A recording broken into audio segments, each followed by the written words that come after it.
Hello everyone, कैसे हैं आप सब। उम्मीद है बहुत अच्छे होंगे। मैं मयंक पांडे आपका फिर से स्वागत करता हूं इस प्यारे से चैनल पे जिसका नाम है द एक्सेलेंट मेंटर्स।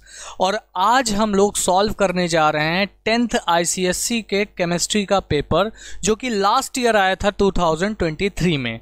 और पूरी तरीके से एक्सप्लेनेशन के साथ ये पेपर हम सॉल्व करेंगे। एक एक क्वेश्चन कैसे अप्रोच करना है, कैसे लिखना है, कैसे क्या करना है, सारी चीज़ें मैं आपको यहाँ पे बताऊंगा। तो जुड़े रहिए इस वीडियो में लास्ट तक अगर आप 10th क्लास के स्टूडेंट हैं तो। और अगर आपको अच्छा मार्क्स चाहिए, आपको समझ में नहीं आता कि किस तरीके से क्वेश्चंस को अप्रोच करके कैसे लिखना है, कैसे रिप्रेजेंट करना है, तो वो सारे तरीके आपको यहाँ पर बताए जाएंगे। तो जुड़े रहिए, चलते हैं बिना टाइम वेस्ट किए हुए आगे की ओर। तो ये आपका पेपर है, आपको दिख रहा होगा। This is a science paper 2 chemistry, क्योंकि फर्स्ट पेपर आपका फिजिक्स होता है। इसमें आपको सेक्शन ए में सारे क्वेश्चंस अटेम्प्ट करने हैं, जो कि सेक्शन ए आपका कितने मार्क्स का है, 40 मार्क्स का है। अब इसमें क्वेश्चन नंबर 1 है, इसमें लिखा हुआ है choose the correct answer to question from the given option. Do not copy the question, write correct answer only. Question लिखने की ज़रूरत नहीं है, सिर्फ आप ऑप्शन बता दीजिए कि कौन सा ऑप्शन सही होगा, बस इतने से ही उनको मतलब है। तो पहला क्वेश्चन है, एन एलिमेंट और in period 3 whose electron affinity is 0। तो यहाँ पे 4 ऑप्शन दिया हुआ है और कह रहा है कि आप इसमें से ऐसे एक एलिमेंट को बताइए जो थर्ड पीरियड का एलिमेंट हो और उसकी इलेक्ट्रॉन एफिनिटी क्या हो, 0 हो। तो पहला ऑप्शन है नियॉन। तो अगर हम यहाँ पे देखा जाए तो नियॉन जो है वो सेकंड पीरियड का क्या है, देखिए यहाँ पर नियॉन कहाँ पे है, ये है। नियॉन क्या है, सेकंड पीरियड का एलिमेंट है। तो नियॉन तो पहले ही क्या हो गया, बाहर हो गया। उसके बाद अगर आप दूसरे पे आएंगे तो सल्फर, सोडियम और आर्गन। तो सल्फर, सोडियम और आर्गन की बात करें तो भाई आपका जो थर्ड पीरियड है उसमें आपका सल्फर भी आता है, सोडियम भी आता है और ऑर्गन भी आता है। अब इन तीनों में आपको कन्फ्यूजन होना चाहिए क्योंकि थर्ड पीरियड में ये तीनों ही एलिमेंट है, लेकिन इलेक्ट्रॉन एफिनिटी 0 किसकी होगी। तो बेटा इलेक्ट्रॉन एफिनिटी पहले तो होता क्या है ये समझने की बात है। तो इलेक्ट्रॉन एफिनिटी आपने अपने क्लास में पढ़ा होगा कि इलेक्ट्रॉन एफिनिटी क्या होती है। जब कोई भी इलेक्ट्रॉन किसी एटम को दिया जाता है तो वो कुछ एनर्जी क्या करता है, रिलीज करता है, और उसी एनर्जी को हम लोग इलेक्ट्रॉन एफिनिटी कहते हैं। तो भैया ऑर्गन यहाँ पर एक ऐसा एलिमेंट है जिसका ऑक्टेट कंप्लीट है, ठीक है, इसका ऑक्टेट कंप्लीट है, इसको कोई इलेक्ट्रॉन नहीं चाहिए। भाई जिसका ऑक्टेट कंप्लीट है उसको कोई इलेक्ट्रॉन नहीं चाहिए होगा, और कोई इलेक्ट्रॉन नहीं चाहिए है तो इसका मतलब इसके पास कोई भी एनर्जी नहीं है रिलीज करने के लिए। तो इसकी इलेक्ट्रॉन एफिनिटी क्या होगी, 0 होगी, और ये थर्ड पीरियड का एलिमेंट होगा। तो यहाँ करेक्ट ऑप्शन क्या है आपका, ऑर्गन है।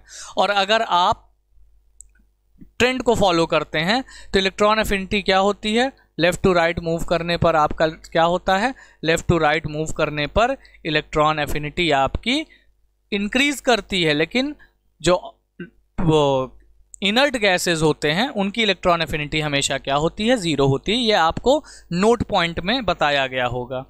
An element with the largest atomic radius among the following is carbon, nitrogen, lithium, beryllium.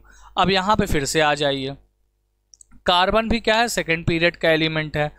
Carbon, lithium, beryllium, ठीक है, क्या क्या था, यहाँ पे फिर से आ जाइए, कार्बन, नाइट्रोजन, लिथियम, बेरिलियम। तो अगर यहाँ पे आ जाएंगे तो कार्बन, नाइट्रोजन, लिथियम, बेरिलियम। अब इसमें कह रहा है कि आप हमको बताइए कि सबसे ज़्यादा एटॉमिक रेडियस किसका होगा। तो अगर आप ट्रेंड को याद रखते होंगे तो ऊपर से नीचे यानी टॉप टू बॉटम जाने पर क्या होता है, एटॉमिक रेडियस इंक्रीज करता है, और लेफ़्ट टू राइट जाने पर क्या करता है, एटॉमिक रेडियस डिक्रीज करता है। तो भाई ये सब एक ही पीरियड के हैं, तो जब इधर से इधर की ओर बढ़ेंगे तो डिक्रीमेंट आएगा। तो जो सबसे पहला वाला होगा जो यानी जो सबसे फर्स्ट वाला एलिमेंट होगा, जैसे यहाँ पर सबसे बड़ा एटॉमिक रेडियस किसका होगा, लिथियम का होगा, फिर किसका होगा, बेरिलियम का होगा, फिर किसका होगा, कार्बन का होगा, और देन नाइट्रोजन। तो सबसे छोटा कौन होगा, नाइट्रोजन।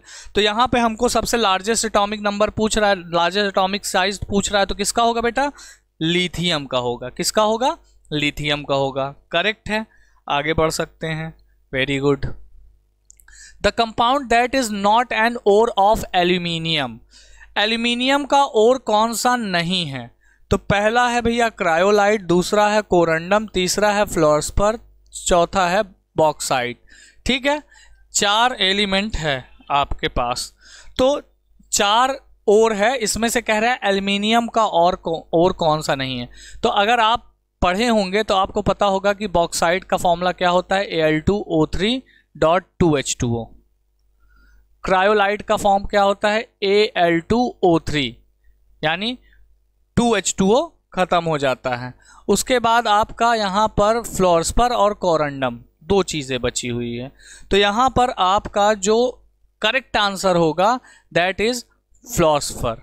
ठीक है, ये किसका और होता है, ये कैल्शियम का और होता है। ये किसका और होता है, ये कैल्शियम का और होता है।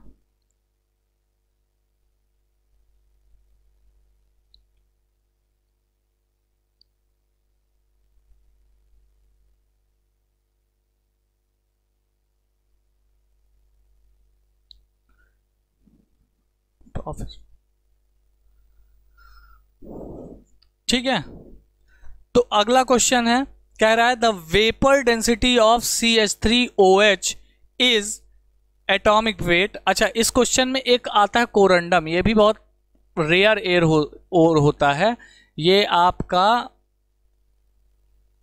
बहुत रेयर और होता है, ये होता है Na3Al कुछ इस तरीके का और होता है, और ये एल्युमिनियम का काफ़ी रेयर और होता है। रेयर का मतलब बहुत ही मुश्किल से मिलता है। फ्लोस्फर जो होता है वो एक कैल्शियम का और होता है। ठीक है, तो vapour density of CH3OH is, तो वेपर डेंसिटी पूछ रहा है, तो सिंपल फॉर्मूला है vapour density is equals to atomic mass upon 2। तो एटॉमिक मास निकालने के लिए भैया कितने कार्बन है, 1 कार्बन है, तो हो जाएगा 12, प्लस हाइड्रोजन कितना है, 4, 1 हाइड्रोजन और 4, तो 4 × 1, प्लस ऑक्सीजन कितना है, 1 है, तो 16 अपॉन 2, तो हो गया आपका 12 + 4 + 16 upon 2, that is 32 upon 2, cut के आ गया कितना बेटा, 16। तो यहाँ पर वेपर डेंसिटी आपकी क्या हो गई, 16 हो गई। अगला है which of the following reaction takes place at anode during the electroplating of article in silver. तो आपको अच्छे से याद होगा कि भैया किसी की भी इलेक्ट्रोप्लेटिंग करते हैं तो जिस सब्सटेंस का इलेक्ट्रोप्लेटिंग किया जाता है, मान लो यहाँ पर एक आपका नेल है, तो इसको कनेक्ट किया जाता है किसको, इसको बनाया जाता है कैथोड, और यहाँ पर सिल्वर का एक बार लगाया जाता है Ag का, इसको बनाया जाता है क्या, एनोड, और यहाँ पर डाल दिया जाता है क्या, सॉल्यूशन। ठीक है, यानी इलेक्ट्रोलाइट डाल दिया जाता है। अब एनोड पर कैसा रिएक्शन होता है, एनोड पर जो भी आप मेटल यूज़ कर रहे हैं जैसे Ag, तो Ag क्या करेगा, यहाँ पर एक इलेक्ट्रॉन रिलीज करके आयन को इसमें भेज देगा, यानी Ag+। तो Ag क्या करेगा, एक इलेक्ट्रॉन को रिलीज करके बना देगा Ag+। तो एनोड पर कौन सा रिएक्शन होगा, Ag 1 इलेक्ट्रॉन लूज करके Ag+ आयन यहाँ पर सोल्यूशन में डाल देगा, और सोल्यूशन के Ag+ आयन कहाँ पर चले जाएंगे, कैथोड पर जाकर के लिबरेट हो जाएंगे, यानी चिपक जाएंगे एक इलेक्ट्रॉन एक्सेप्ट करके। क्लियर है, तो ये पूरा प्रोसेस होता है इलेक्ट्रोप्लेटिंग का। अगर आपको इलेक्ट्रोप्लेटिंग का जो प्रोसेस है वो अभी क्लियर नहीं है तो आप एक बार बुक पढ़िए, इलेक्ट्रोप्लेटिंग का प्रोसेस कैसे क्लियर होगा आपको पता चल जाएगा। या अगर चैनल को सब्सक्राइब या फॉलो करे होंगे तो आपको धीरे धीरे इन सब चीज़ों की चीज़ें पता चल रही, क्योंकि मैं सारे ही टॉपिक्स आपको यहीं पर उपलब्ध करा दूंगा, यहीं पर आपको मिल जाएंगे सभी के सभी टॉपिक्स। लेकिन अभी टाइम लगेगा थोड़ा सा, क्योंकि अभी हम लोग नए हैं मार्केट में, चीजें डालने में थोड़ा टाइम लगता है, ठीक है। आ जाइए नेक्स्ट क्वेश्चन में, कह रहा है the metallic hydroxide which forms a deep inky blue solution with excess ammonium hydroxide solution. अब ये एक अच्छा क्वेश्चन है, ये याद नहीं रहता, इसलिए यहाँ पे देखिए मैंने सोल्यूशन लिख दिया है। अब इंकी ब्लू सोल्यूशन का मतलब क्या, अब देखिए क्या है, कह रहा है metallic hydroxide which forms a deep inky blue. तो यहाँ 3-4 ऑप्शन दिए हुए हैं। तो जो कॉपर हाइड्रोक्साइड होता है, जब उसको अमोनियम हाइड्रोक्साइड के साथ रिएक्ट करवाया जाता है तो एक बनता है सब्सटेंस जिसको कहते हैं copper tetra amine hydroxide, copper tetra amine hydroxide, और इसका कलर होता है ब्लू कलर, ठीक है। फिर अगर आपने एक्सेस NH4OH डाला है तो ये ब्लू कलर बहुत जल्दी डिसअपियर हो करके ये फिर से रिएक्ट करके पानी के साथ क्या बना देता है, कॉपर एमाइन नाइट्राइड्स। तो ये डिसअपियर भी बहुत तेज होता है, लेकिन इंकी ब्लू सोल्यूशन कौन देगा, कॉपर हाइड्रोक्साइड सोल्यूशन देगा, ठीक है। अब ये रिएक्शंस आपको याद होने चाहिए, तभी आप एग्जाम में अच्छे से क्या कर पाएंगे, ठीक है। N example of cyclic organic compound, तो साइक्लिक ऑर्गेनिक कंपाउंड यहाँ पे देखो प्रोपेन है, पेंटीन है, ब्यूटीन है, ये सब के सब लीनियर हैं, मतलब स्ट्रक्चरल फॉर्मूला इनका क्या है, खुला हुआ है, कोई चैन नहीं फॉर्म करते। लेकिन बेंजीन अगर आपने देखा होगा तो कुछ इस तरीके से आपको दिखेगा, ठीक है, ऐसा। अगर इसको दूसरे हिसाब से बनाया जाए तो कार्बन जगह कम पड़ गई, यहाँ बनाता हूँ, carbon carbon carbon carbon carbon carbon carbon, यहाँ पे डबल बॉन्ड, यहाँ पे डबल बॉन्ड, यहाँ पे डबल बॉन्ड, ये है आपका बेंजीन। तो आंसर क्या हो जाएगा, आंसर हो जाएगा बेंजीन, ठीक है। आंसर क्या हो जाएगा बेटा, बेंजीन। तो बेंजीन एक क्या है, साइक्लिक ऑर्गेनिक कंपाउंड है। नेक्स्ट पे चलते हैं। And in a laboratory preparation HCl gas is dried by passing through. HCl का फॉर्मेशन जब आप कर रहे थे तो उसको ड्राई करने के लिए हम कौन सा ड्राइंग एजेंट यूज कर रहे थे बेटा, कंसंट्रेटेड सल्फ्यूरिक एसिड का यूज कर रहे थे। और वहां पर आपका रीजन भी लिखा हुआ है बुक में कि बाकी ड्राइंग एजेंट हम लोग क्यों यूज नहीं करते, क्योंकि वो रिएक्ट कर जाता है किसके साथ, HCl के साथ। क्लियर है बात। तो यहां पर लेबोरेटरी प्रिपरेशन ऑफ HCl, यानी HCl के लेबोरेटरी प्रिपरेशन में हम लोग ड्राइंग एजेंट किसका यूज करते हैं, drying agent as a concentrated sulphuric acid का यूज करते हैं। The nitrate which on thermal decomposition leaves behind a residue is yellow when hot and white when cold. तो बेटा याद करो, रट्टा मार लो, ZNO एक ऐसा ऑक्साइड है जो गर्म होने पर येलो कलर देता है और जब ठंडा हो जाता है यानी जब कोल्ड सिचुएशन होती है तो वाइट कलर का हो जाता है।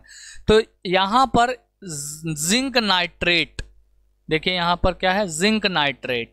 जिंक नाइट्रेट को अगर आप गर्म करेंगे तो ZNO बन जाएगा। जब ये गर्म रहेगा तो येलो कलर देगा, जब ये ठंडा हो जाएगा तो वाइट कलर देगा। तो यहां पर ऑप्शन क्या होगा, जिंक नाइट्रेट। समझ में आई बात। आगे बात करते हैं। A salt form with concentrated sulphuric acid react with KNO3 above 200 degree centigrade. तो यहां देखिए दो चीजें बात होती है। अगर आप KNO3 को H2SO4 के साथ रिएक्ट करवाते हो और टेम्परेचर 200 डिग्री सेंटीग्रेड से कम होता है तो बनता है KHSO4। और अगर आप यही सेम रिएक्शन करवाते हो किसके ऊपर, 200 डिग्री सेंटीग्रेड से ऊपर के टेम्परेचर पे, तो बनता है K2SO4। तो यहाँ पर ये ऑप्शन करेक्ट होगा, दैट इज 200 डिग्री सेंटीग्रेड के अबव अगर टेम्परेचर है तो क्या बना देगा, K2SO4। 200 डिग्री सेंटीग्रेड के नीचे अगर टेम्परेचर होगा तो क्या बना देगा, KHSO4। ठीक है बेटा। The property exhibited by concentrated sulfuric acid when it is used to prepare hydrogen chloride gas from potassium chloride। मतलब ये कह रहा है कि कौन सी प्रॉपर्टी सल्फ्यूरिक एसिड की दिख रही है जब इसका यूज हम लोग हाइड्रोजन क्लोराइड गैस को बनाने में करते हैं with the help of potassium chloride. तो बेटा इसका नॉन वोलेटाइल एसिड प्रॉपर्टी, क्योंकि बेटा जब HCl बनता है तो H2SO4 को जब हम लोग लेते हैं तो HCl फॉर्म होता है, लेकिन HCl क्योंकि वोलेटाइल नेचर का होता है तो वो निकल जाता है, लेकिन H2SO4 नहीं निकलता। तो इस प्रॉपर्टी का यूज़ करके हम HNO3 यानी नाइट्रिक एसिड भी बनाते हैं और HCl भी बनाते हैं, क्योंकि जब हमने क्या किया, एक बीकर में H2SO4 लिया, हमने रिएक्शन करवाई, अब पूरा H2SO4 तो रिएक्ट हो नहीं पाया, कुछ पार्ट बचा होगा और HCl फॉर्म हुआ, लेकिन हमें क्या चाहिए, HCl चाहिए। तो HCl क्या होता है, वोलेटाइल नेचर का होता है, वो वोलेटाइल हो जाएगा और इकट्ठा कर लेंगे हम दूसरे किसी एपरेटस में, लेकिन H2SO4 नॉन वोलेटाइल है तो वो नहीं उड़ेगा। अब यही HCl अगर हम किसी और एसिड से बनाएं जैसे HNO3 से, तो HNO3 भी वोलेटाइल हो जाएगा, दोनों इकट्ठे हो जाएंगे उस एपरेटस में, तो HCl HNO3 को अलग करने के लिए एक और प्रोसेस का यूज़ करना पड़ेगा। लेकिन जब H2SO4 का यूज़ करेंगे तो H2SO4 non volatile acidic property होता है, इस वजह से हमें HCl बड़े इजीली में मिल जाएगा। बात समझ में आई थी? आगे बढ़ते हैं। अगली बात कर रहा है the hydrocarbon formed when sodium propanoate and soda lime are heated together. कह रहा है कि hydrocarbon formed when sodium propanoate, sodium propanoate का फॉर्मूला क्या होता है, CH3CH2COONA, CH3CH2COONA। इसको जब सोडा लाइम के साथ रिएक्ट करवाते हैं तो बन जाता है बेटा क्या, CH3CH3 यानी एथेन बन जाता है। तो आपका करेक्ट ऑप्शन क्या होगा, एथेन हो जाएगा। ठीक है, आगे बात करते हैं। The acid which does not form acid salt by a basic radical. कह रहा है कि एक ऐसा एसिड जो does not form acid salt, acidic salt नहीं बनाता है किसी बेसिक रेडिकल के साथ मिलने पर। तो भैया CH3COOH एक कैसा एसिड है, एक वीक एसिड है। कैसा एसिड है, एक वीक एसिड है।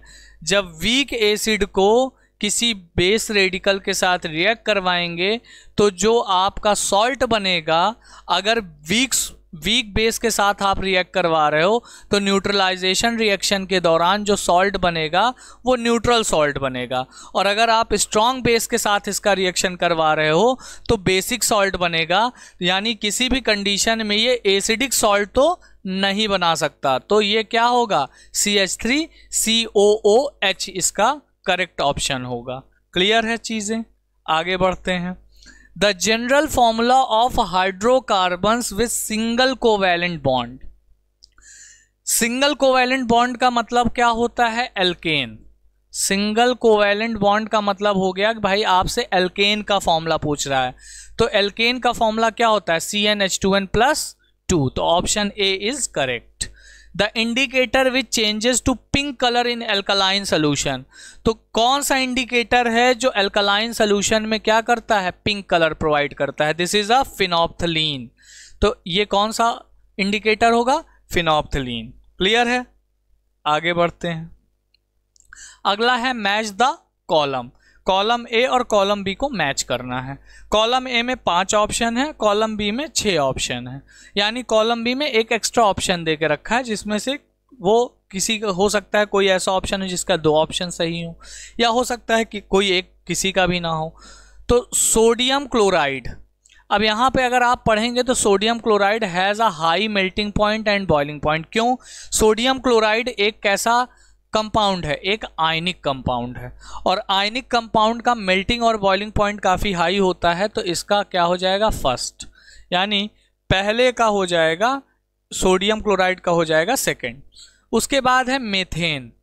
मेथेन एक क्या है, एक ग्रीन हाउस गैस है। मेथेन क्या है, एक ग्रीन हाउस गैस है। Hydrogen chloride gas, hydrogen chloride gas के पास क्या होता है, तो हाइड्रोजन क्लोराइड क्या है, एक टाइप का कोवैलेंट कंपाउंड है, और कोवैलेंट कंपाउंड के पास लो मेल्टिंग पॉइंट और बॉइलिंग पॉइंट होता है। तो ये हो जाएगा थर्ड का ऑप्शन। उसके बाद कह रहा है ऑक्सीडेशन रिएक्शन कौन सा है, तो भैया यहाँ पे देखो जिंक क्या कर रहा है, इलेक्ट्रॉन का लूज कर रहा है, और loss of electron is oxidation. यानी ऑक्सीडेशन कौन होगा? जिसमें इलेक्ट्रॉन का लॉस हो रहा होगा, तो ये फिफ्थ वाला यानी Zn -2 electron is equals to Zn2 plus, तो यहाँ इलेक्ट्रॉन का लॉस हो रहा है, इसलिए ये क्या होगा? एक ऑक्सीडेशन रिएक्शन होगा। Water has 2 shared paired electron, तो ये हो जाएगा आपका फिफ्थ, एंड ये वाला ऑप्शन किसी का नहीं होगा, सिक्स्थ वाला। तो ये आपका मैच द फॉलोइंग था, क्वेश्चन नंबर 2। आगे बढ़ते हैं। क्वेश्चन नंबर 2 में सेकंड है, यहाँ पे ये आप देख रहे होंगे, ये आपको मेटलर्जी में मिलेगा। मेटलर्जी में आपने एल्यूमिनियम का क्या किया होगा? प्यूरिफिकेशन किया होगा। तो प्यूरिफिकेशन के लिए आप जानते हो कि एल्यूमिनियम के प्यूरिफिकेशन के लिए हम लोग इलेक्ट्रोलिटिक या इलेक्ट्रोकेमिस्ट्री का यूज़ करते हैं, मतलब कि आप किसका यूज़ करते हो? इसका इलेक्ट्रोलिसिस करवाते हो। तो इसमें कुछ क्वेश्चंस है, ये डायग्राम देख के आपको क्लियर हो गया होगा कि ये वहाँ का है। अब क्वेश्चन पढ़ते हैं, कह रहा है name the constituent of electrolyte mixture which has divalent metal in it. इसमें जो इलेक्ट्रोलाइट यूज़ होता है उसका आप कंपोजिशन बताइए क्या होता है। तो उसमें कंपोजिशन क्या होता है? 20% एल्यूमिना होता है, 60% क्रायोलाइट होता है, और 20% क्या होता है? फ्लोर्सपर होता है। ठीक है, ये उसका कंपोजिशन है जो कि आपको देखने को मिल जाएगा कि इस तरीके से आप इलेक्ट्रोलाइट का यूज़ करेंगे। बुक में अच्छे से लिखा हुआ है अगर आप पढ़ेंगे तो। ठीक है, उसके बाद इसके ऊपर एक पाउडर वाला मिक्सचर यानी एक पाउडर फॉर्म का कुछ डाला जाता है ऊपर की ओर। तो अगला क्वेश्चन है name the powder substance x sprinkled on the surface of electrolyte. Electrolyte के ऊपर एक पाउडर वाला इसके सरफेस के ऊपर एक पाउडर स्प्रिंकल किया जाता है, तो वो क्या होता है? कोक किया जाता है। क्यों किया जाता है? क्योंकि हीट एनर्जी रिलीज ना हो, हीट एनर्जी स्केप ना कर पाए, मतलब इसके अंदर जो भी हीट एनर्जी प्रोवाइड हो रही है या बन रही है वो बाहर ना जा पाए। ठीक है, तो इसके ऊपर एक कोक का लेयर स्प्रिंकल कर देते हैं, यानी ऐसे फैला देते हैं ऊपर की ओर। What is the name of the process? तो इस प्रोसेस का नाम क्या है? Hall Heroult process. ठीक, उसके बाद कह रहा है right the reaction taking place at the electrodes Y and Z cathode. तो भैया कैथोड पर रिएक्शन क्या होगा? कैथोड का मतलब निगेटिव से कनेक्ट है जो। ठीक है, तो निगेटिव पर कौन आएगा? एल्यूमिनियम आएगा, एल्यूमिनियम 3+ 12 इलेक्ट्रॉन लेकर के 4 एल्यूमिनियम बना लेगा। ये वाला रिएक्शन क्या होगा? कैथोड पर आएगा। एनोड पर क्या होगा भैया? 6O2 12 इलेक्ट्रॉन क्या करेगा? ले करके नेसेंट ऑक्सीजन बनाएगा, और फिर वो nascent oxygen further nascent oxygen से मिल करके O2 गैस निकालेगा। तो एनोड पर ऑक्सीजन गैस निकलती रहेगी और कैथोड पर आपको एल्यूमिनियम मिलता रहेगा। क्लियर है? ठीक है, ये आपका क्वेश्चन था। अब आ गया fill in the blanks with the choices given in the brackets. तो कह रहा है metals are good oxidising agent, reducing agent. भैया मेटल कैसे होते हैं? मेटल के साथ अगर आप किसी का रिएक्शन करवाओगे तो वो ऑक्सीजन को खींच लेंगे, यानी आप किसी का भी ऑक्सीजन ले लेते हैं, तो ये एक क्या होंगे? रिड्यूसिंग एजेंट होंगे। उसके बाद कह रहा है नॉन पोलर कोवैलेंट कंपाउंड। भाई दो टाइप के कोवैलेंट कंपाउंड होते हैं, एक पोलर कोवैलेंट कंपाउंड होता है, एक नॉन पोलर होता है, जैसे H2O या फिर NH3 या फिर HCl, ये सब कोवैलेंट कंपाउंड है। लेकिन कैसे कोवैलेंट कंपाउंड है? पोलर कोवैलेंट कंपाउंड है। तो ये पोलर कोवैलेंट कंपाउंड जो हैं वो एक बहुत ही अच्छे कंडक्टर होते हैं हीट और इलेक्ट्रिसिटी के। लेकिन नॉन पोलर कोवैलेंट कंपाउंड क्या होते हैं? एक बैड कंडक्टर होते हैं, किसके? हीट एंड इलेक्ट्रिसिटी की। अब ये क्यों अच्छे कंडक्टर होते हैं? क्योंकि इनके ऊपर पार्शियल पॉजिटिव और पार्शियल निगेटिव चार्ज होता है, इसलिए ये एक अच्छे कंडक्टर होते हैं इलेक्ट्रिसिटी के। ठीक है, समझ में आ रही होगी बात। आगे बात करते हैं higher the pH value of solution the more alkaline. ये तो बच्चों को भी पता है कि अगर pH वैल्यू ज़्यादा होगी तो कैसा होगा आपका सोल्यूशन? अल्कलाइन होगा, क्योंकि 0 to 6.9 तक एसिडिक होता है, 7 पे न्यूट्रल होता है, और 7.1 से लेकर के 14 तक अल्कलाइन होता है। क्लियर है चीज़ें? ठीक है, उसके बाद कह रहा है silver chloride and lead chloride is a white precipitate that is soluble in excess of ammonium hydroxide solution. तो यहाँ पर होगा भैया सिल्वर क्लोराइड। सिल्वर क्लोराइड का जो प्रेसिपिटेट होता है वो वाइट कलर का होता है और वो अच्छा खासा सॉल्युबल भी होता है अमोनियम हाइड्रोक्साइड सोल्यूशन में। ठीक है। Conversion of ethene to ethane is an example of hydration hydrogenation. Ethene से जब एथेन बनाया जाता है तो हाइड्रोजन को जोड़ा जाता है, मतलब हाइड्रोजन ऐड किया जाता है। ठीक है। एथीन के पास अगर आप देखेंगे तो एथीन के पास यहां पर सी डबल बॉन्ड, एक एच। अब इससे क्या बना दिया गया भैया, इससे दिया गया ethane.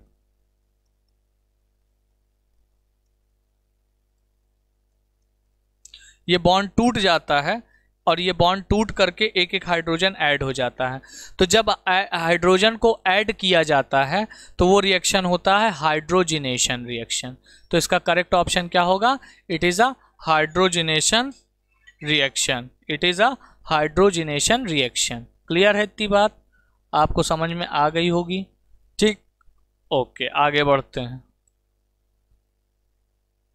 State the term process for the following. The energy released when an atom in the gaseous state accepts an electron to form an ion. कह रहा है कि भाई गैसियस स्टेट में किसी भी इलेक्ट्रॉन के द्वारा आयन बनाने पर जो एनर्जी रिलीज होती है, मतलब कि the energy release when an atom in gases accept an electron, यानी इलेक्ट्रॉन को एक्सेप्ट करता है और एनर्जी रिलीज होती है, तो इसको बोलते हैं बेटा इलेक्ट्रॉन एफिनिटी। क्या बोलते हैं, इलेक्ट्रॉन एफिनिटी। अभी तो बताया मैंने पहले ही क्वेश्चन में कि क्या होता है, जब इलेक्ट्रॉन एक्सेप्ट किया जाता है तो कुछ एनर्जी रिलीज होती है, और कुछ एनर्जी रिलीज होती है तो उसे क्या बोलते हैं, इलेक्ट्रॉन एफिनिटी बोलते हैं। क्लियर है बेटा, आगे बात करते हैं। Tendency of an element to form chains of identical atoms. तो भैया आइडेंटिकल एटम मतलब जैसे देखो सी आपस में जुड़ते चले जाते हैं, तो इसको क्या बोला जाता है, इसको बोला जाता है कैटेनेशन। क्या बोलते हैं, कैटेनेशन। क्या बोला जाता है इसको, catenation. The name of process by which ammonia is manufactured on large scale. Large scale पर अमोनिया कैसे बनाया जाता है, हैबर्स प्रोसेस। ठीक है, अमोनिया को लार्ज स्केल पे फॉर्म करने के लिए हम लोग किस प्रोसेस का यूज करते हैं, हैबर्स प्रोसेस का यूज करते हैं। A type of salt formed by partial replacement of hydroxyl radical with N acid radical. तो देखो partial replacement of hydroxyl radical मतलब कि जैसे यहां पर देखो NaCl है, H2SO4 के साथ मैंने रिएक्शन किया, तो H2SO4 के साथ जब रिएक्शन किया तो पूरी तरीके से H को रिप्लेस नहीं कर पाया N, तो क्या बनाया NaHSO4। तो अगर हाइड्रोजन प्रेजेंट है तो इस सॉल्ट को हम लोग क्या कहेंगे, बेसिक सॉल्ट कहेंगे। तो इसका आंसर क्या हो जाएगा, बेसिक सॉल्ट कहा जाएगा, क्योंकि क्वेश्चन में यही पूछा जा रहा है। A type of salt form by partial replacement, मतलब हाइड्रोजन को पूरी तरीके से रिप्लेस ना कर पाए, पार्शियली रिप्लेस करता है, तो जो सॉल्ट फॉर्म होता है वो किस टाइप का सॉल्ट होता है, तो वो एक बेसिक सॉल्ट होता है। The ratio of the mass of a certain volume, यानी किसी सर्टेन वॉल्यूम का mass of gas to the same volume of hydrogen measured under the same condition of temperature and pressure. तो same condition of temperature और pressure पे जो major किया जाता है तो इसको क्या बोला जाता है बेटा, इसको बोला जाता है वेपर डेंसिटी। इसको क्या बोला जाता है, वेपर डेंसिटी। क्लियर है, आगे बढ़ सकते हैं। यहां पर दिया गया है give the structural formula of the following organic compound. तो structural formula of following organic compound दिया है, तो पहला दिया है क्लोरोब्यूटेन, 2 क्लोरोब्यूटेन। तो ब्यूटेन का मतलब क्या, ब्यूटेन का मतलब 4 कार्बन, तो 1 2 3 4 कार्बन आप ऐसे लगा लीजिए। 2 पे लगा है क्लोरो, तो सेकंड नंबर के कार्बन पर लगा दीजिए क्लोरीन। अब बची हुई जितनी भी क्या है वैलेंसीज हैं कार्बन की, उसमें आप क्या जोड़ दीजिए, हाइड्रोजन जोड़ दीजिए। तो यहाँ पर हाइड्रोजन, यहाँ पर हाइड्रोजन, यहाँ पर हाइड्रोजन, यहाँ पर हाइड्रोजन, यहाँ पे हाइड्रोजन, यहाँ पे हाइड्रोजन, यहाँ पे हाइड्रोजन, यहाँ पे हाइड्रोजन और यहाँ पे हाइड्रोजन। अगर इसको थोड़ा कंबाइंड फॉर्म में लिखना चाहते हैं तो ये हो जाएगा CH3 CH2 CHCl CH3। ये आपका फॉर्मूला हो जाएगा स्ट्रक्चर। हालांकि स्ट्रक्चरल फॉर्मूला बोला है तो ये आप ऊपर वाला ही बनाइएगा, नीचे वाला नहीं। दूसरा कह रहा है मेथेनल। नल यहां पर क्या लग रहा है, अल आ गया, अल। तो अल का मतलब क्या होता है, ये किस टाइप का आपका फंक्शनल ग्रुप है। तो मेथेनल आता है किसके लिए, एल्डिहाइड के लिए। तो मेथेनल के लिए आपका आ जाएगा भैया, पहले तो आ जाएगा CHO, इसका एक वैलेंसी खाली होता है तो हाइड्रोजन लग जाएगा। लेकिन स्ट्रक्चरल फॉर्मूला पूछा है तो कुछ ऐसे बनाना पड़ेगा, HC⋅OH, ये बनाना पड़ेगा। ठीक है, तो ये क्या बन गया, ये मेथेनल बन गया। क्लियर है बात, समझ में आ गई होगी। तो ये एल्डिहाइड है। उसके बाद तीसरा क्या लिखा हुआ है, ब्यूट 2 आइन। तो ब्यूट का मतलब फिर से क्या, ब्यूट का मतलब फिर से 4 कार्बन। ठीक, 2 आइन है, फर्स्ट सेकंड, यानी सेकंड नंबर के कार्बन पे 3 बॉन्ड लगना चाहिए। तो 1 नंबर 2 नंबर, 2 नंबर के कार्बन पर 3 बॉन्ड लग गए, ट्रिपल बॉन्ड। अब यहाँ पर क्या बचा, यहाँ की वैलेंसी कितनी बची है, 3 वैलेंसी बची है। तो यहाँ पर हाइड्रोजन, यहाँ पर हाइड्रोजन और यहाँ पर हाइड्रोजन, यहाँ पर भी वही सेम। अब इसकी वैलेंसी तो कंप्लीट, देखो इस कार्बन की 3 बॉन्ड इधर से, 1 बॉन्ड इधर से, इसकी 3 बॉन्ड इधर से, 1 बॉन्ड इधर से, क्योंकि कार्बन 4 बॉन्ड ही फॉर्म कर सकता है। ये हो गया, समझ में आ गई बात। अब यहाँ पर give the IUPAC name of the following organic compound. तो पहला ये देख रहे हैं आप स्ट्रक्चर। तो पहले तो आपको क्या समझना होता है, पहले आपको समझना होता है फंक्शनल ग्रुप। तो यहाँ C⋅O है, तो आप इसको कीटोन मत समझ लीजिएगा क्योंकि इधर OH है। तो OH देख करके आदमी अल्कोहल सोच लेता है, लेकिन ये कैसा है, ये पूरा का पूरा फंक्शनल ग्रुप है और ये फंक्शनल ग्रुप है COOH एक्चुअली। तो ये COOH का मतलब हो गया क्या, एसिटिक एसिड। तो यहाँ पर एक कार्बन यहाँ पे है तो मैं नंबरिंग करूँगा 1 और 2। तो 2 का मतलब क्या हो जाएगा बेटा, एथेन। एथेन हो गया, तो एथेन 1 ओइक एसिड, क्या नाम हो जाएगा, एथेन 1 ओइक एसिड, क्योंकि फर्स्ट नंबर पे आपका क्या है, फंक्शनल ग्रुप है। अब इधर आ जाइए, 1 2 3 4, ये मैंने नंबरिंग की। सेकंड नंबर के कार्बन पे क्या लगा है, OH लगा हुआ है।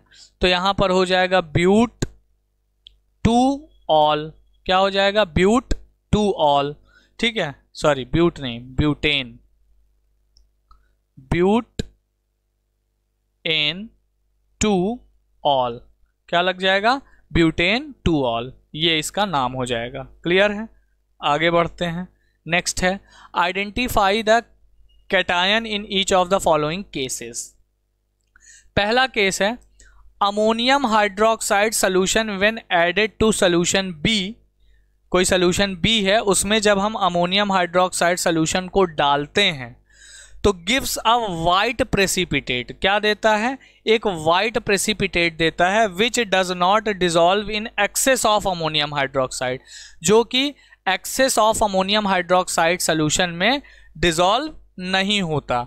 तो होता क्या है, व्हेन लेड नाइट्रेट, अब इसका आंसर देखिएगा कैसे लिखना है आपको, when lead nitrate solution B reacts with NH4OH, a white gelatinous precipitate is formed which is insoluble in excess of ammonium hydroxide। इस तरीके से आपको आंसर करना है, लेकिन आपको पता होना चाहिए कि ये बी सोल्यूशन है क्या एक्चुअली। तो बी सोल्यूशन है क्या, ये पता करने के लिए तो आपको केमिकल प्रॉपर्टीज पढ़नी पड़ेगी जो आपके 4 कंपाउंड्स हैं। तो यहाँ पर देखिए, लेड नाइट्रेट को जब NH4OH में डाला गया तो क्या बना, PbOH का होल ट्वाइस, जो कि क्या देता है, वाइट जिलेटिनस प्रेसिपिटेट देता है, और ये इनसॉल्युबल होता है किसमें, एक्सेस अमोनियम हाइड्रोक्साइड में। उसके बाद कह रहा है कैटायन क्या है, तो यहाँ पे कैटायन भैया Pb2+ है। क्या कैटायन है, Pb2+ है। सेकंड पे आ जाते हैं, कह रहा है sodium hydroxide solution when added to solution C। Sodium hydroxide solution को जब हम किसी दूसरे सोल्यूशन C में डालते हैं तो ये भी क्या करता है, वाइट प्रेसिपिटेट देता है which is insoluble in excess of sodium hydroxide. तो भैया when NaOH react with calcium nitrate, ये सोल्यूशन सी है आपका calcium nitrate, then a double displacement reaction takes place, तो NaNO2 एंड CaOH का whole twice is formed, calcium hydroxide formed insoluble white precipitate. देखो यहाँ NaOH है, इसको मैंने कैल्शियम नाइट्रेट सोल्यूशन के साथ क्या किया, रिएक्ट करवाया, यहाँ बना कैल्शियम हाइड्रोक्साइड और सोडियम नाइट्रेट, जहाँ पर कैल्शियम हाइड्रोक्साइड क्या फॉर्म करता है, एक वाइट प्रेसिपिटेट फॉर्म करता है जो कि इनसॉल्युबल होता है इस सोल्यूशन में। और यहाँ पर कैटायन क्या प्रेजेंट है, Ca2+, क्या कैटायन प्रेजेंट है, calcium cation, Ca2+ cation present है।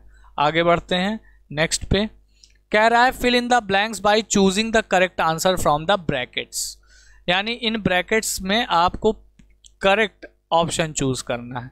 तो कह रहा है during electrolysis the compound in its molten state liberates reddish brown fumes at the anode. तो भैया यहाँ पर NaCl है और PbBr2 है। अगर हम एनोड पे बात करें तो क्लोरीन, अगर NaCl लिया है तो क्लोरीन गैस निकलती है, अगर हम PbBr2 लेंगे तो ब्रोमीन गैस निकलती है, क्योंकि देखिए NaCl क्या करता है, Na+ और Cl- में ब्रेक होता है, Pb2+ और Br- में ब्रेक होता है PbBr2। अब एनोड कैसा होता है, एनोड होता है पॉजिटिव नेचर का। एनोड अगर पॉजिटिव नेचर का है तो क्लोरीन आकर के लिबरेट होगा या फिर ब्रोमीन आकर लिबरेट होगा। तो क्लोरीन आके लिबरेट होगा तो क्लोरीन गैस का कलर क्या होता है, येलोविश ग्रीन। कैसा कलर होता है, येलोविश ग्रीन कलर का होता है, कौन, क्लोरीन। लेकिन ब्रोमीन कैसा होता है, रेडिश ब्राउन। तो रेडिश ब्राउन कलर का गैस कौन होता है, ब्रोमीन गैस होता है, Br2 गैस। तो यहां पर PbBr2 is the correct option. Clear है। The ion which could be discharge most readily during electrolysis. अब यहाँ पे ये बताइए कि आयरन पहले डिस्चार्ज होगा या कॉपर। तो इसके लिए बेटा आपको क्या करना पड़ेगा, आपको इलेक्ट्रो रिएक्टिविटी सीरीज देखनी पड़ेगी। तो रिएक्टिविटी सीरीज कैसे होता है, अब आपको नहीं याद है तो मैं एक स्लोगन ऐसे देखो बताता हूँ, काशी नाथ का माली आलू जरा फीके पकाता है, कौन है आगे आओ।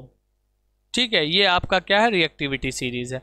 अब रिएक्टिविटी सीरीज में जो नीचे है वो पहले डिस्चार्ज होगा। तो देखिए कॉपर नीचे है या आयरन, तो देखोगे तो बाद में कौन आ रहा है, कॉपर आ रहा है। तो बाद में अगर कॉपर आ रहा है तो Cu2+ पहले डिस्चार्ज होगा और आयरन बाद में डिस्चार्ज होगा। ठीक है। अब अगला क्वेश्चन है, arrange the following as per the instruction given in the brackets. Aluminium, potassium, magnesium, calcium, reactivity के अकॉर्डिंग इसको क्या करना है, अरेंज करना है। तो यहाँ पे देखिए डिक्रीजिंग ऑर्डर ऑफ रिएक्टिविटी का मतलब क्या हो गया, पहले उसको रखना है जो सबसे ज्यादा रिएक्टिव हो। तो पहले भैया K आ जाएगा, वो तो सबसे ज्यादा रिएक्टिव है। K से कम कौन होगा, अब यहाँ पे देखिए पोटेशियम के बाद कौन सा है, कैल्शियम, तो Ca आ गया।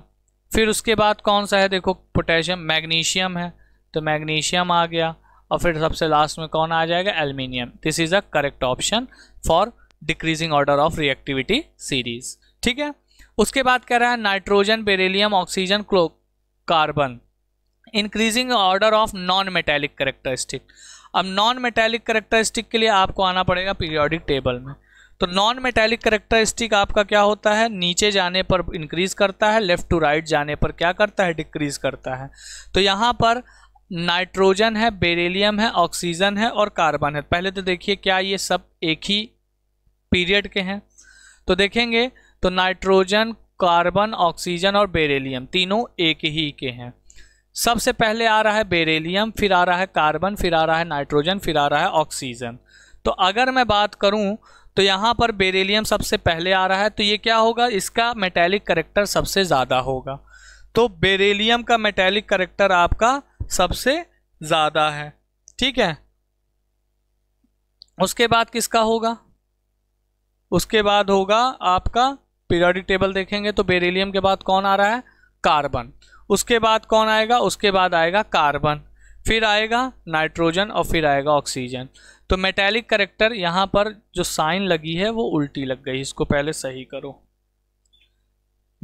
इंक्रीजिंग ऑर्डर कह रहा है ना, तो सबसे पहले आएगा आपका, सबसे पहले सबसे किनारे कौन है, सबसे पहले है ऑक्सीजन, तो सबसे पहले आएगा ऑक्सीजन। उससे ज़्यादा मेटालिक कैरेक्टर होगा किसके पास, कार्बन, सॉरी नाइट्रोजन। उसके बाद आएगा कार्बन, उसके बाद आएगा बेरिलियम, तो बेरिलियम का सबसे ज़्यादा होगा, ये होगा आपका साइन, ठीक है। उसके बाद कह रहा है पी फास्फोरस, सिलिकॉन, फ्लोरीन और बेरिलियम के पास वैलेंस इलेक्ट्रॉन का डिक्रीजिंग ऑर्डर। तो वैलेंस इलेक्ट्रॉन निकाल लीजिए भाई, कैसे निकालेंगे, फास्फोरस, सिलिकॉन, फ्लोरीन और बेरिलियम, ठीक है।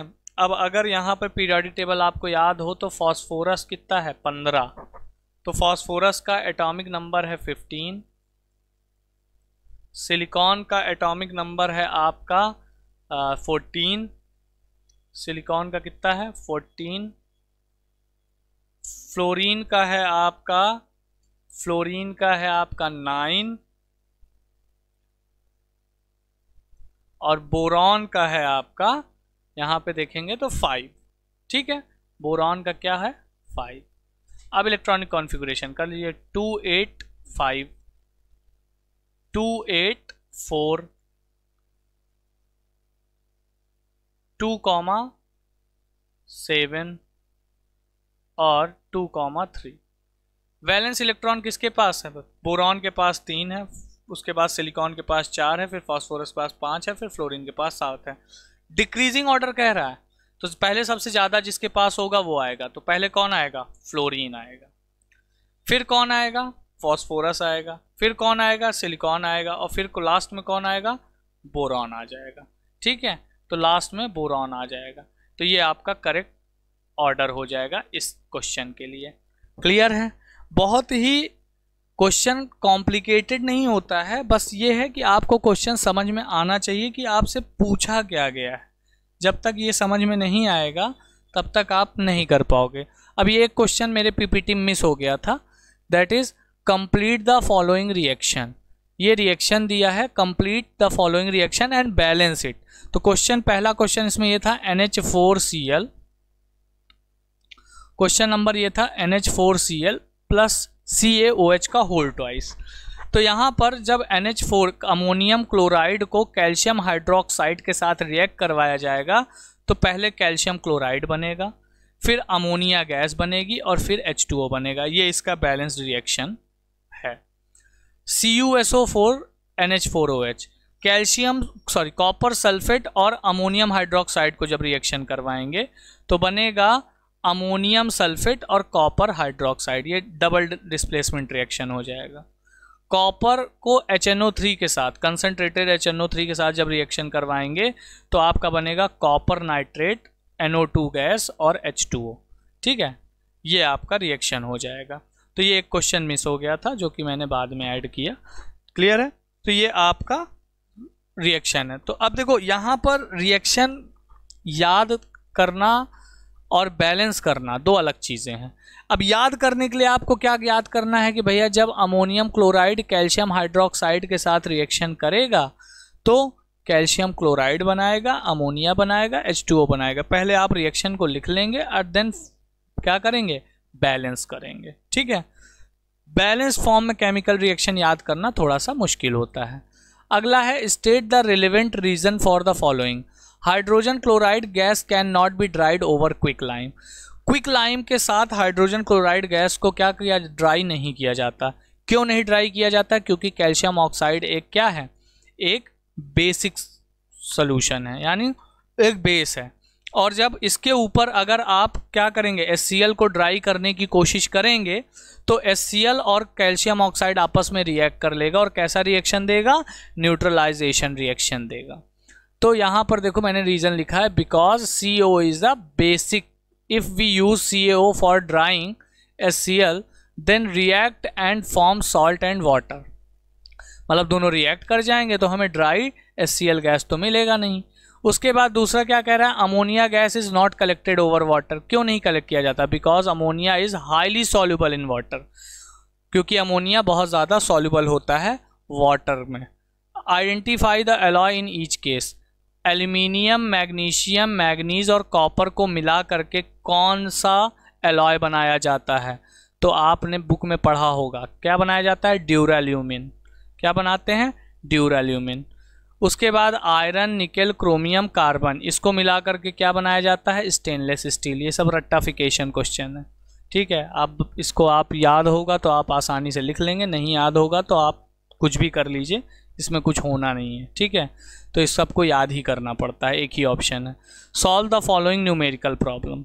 अब ये न्यूमेरिकल प्रॉब्लम सॉल्व करना है।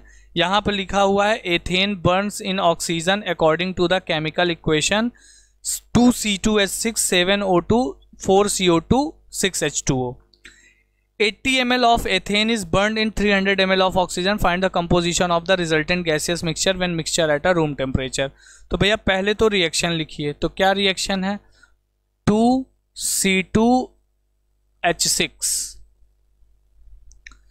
Plus 7O2 plus 7O2, this gives 4CO2 plus 6H2O, 4CO2 plus 6H2O। तो देखो H2O तो लिक्विड में बनेगा तो ये पहले ही बाहर हो गया, क्योंकि गैलुसैक लॉ आपका क्या करता है? सिर्फ गैस पे लागू होता है। अब अगर इस रिएक्शन को देखा जाए तो देखिए 2 वॉल्यूम C2H6 है, 7 वॉल्यूम ऑक्सीजन है और 4 वॉल्यूम आपका क्या बनाएगा? CO2। तो अगर मैं देखूं तो यहां पर लिख सकता हूं 2 volume of C2H6 need 7 volume of O2। तो 1 volume of C2H6 need 7/2 volume of O2। उसके बाद अब यहाँ क्वेश्चन में देखिए लिखा क्या है, कह रहा है 80 ml of ethane burned in 300 ml of oxygen. तो 80 ml of C2H6 need 7/2 into 80 volume of O2। तो यहाँ पर ये कट जाएगा, आ जाएगा 40, तो आ जाएगा 280 ml of O2 is used. भाई ऑक्सीजन हमने 300 ml लिया था, जिसमें से 280 ml यूज हुआ है इस पूरे 80 ml C2H2 को बर्न करने के लिए। क्योंकि 80 ml C2H2 अगर बर्न किया जाएगा तो हमें कितना ऑक्सीजन की नीड होगी? 280 ml। समझ में आई बात? यहाँ पर जो रिएक्शन लिखा है, जो इसका कोफिशिएंट होता है, उससे आप लोग पहले पता लगाते हैं कि कितने वॉल्यूम को बर्न करने के लिए कितना वॉल्यूम ऑफ ऑक्सीजन चाहिए। तो 2 वॉल्यूम C2H2 को बर्न करने के लिए 7 वॉल्यूम ऑक्सीजन की ज़रूरत है। करेक्ट है बेटा।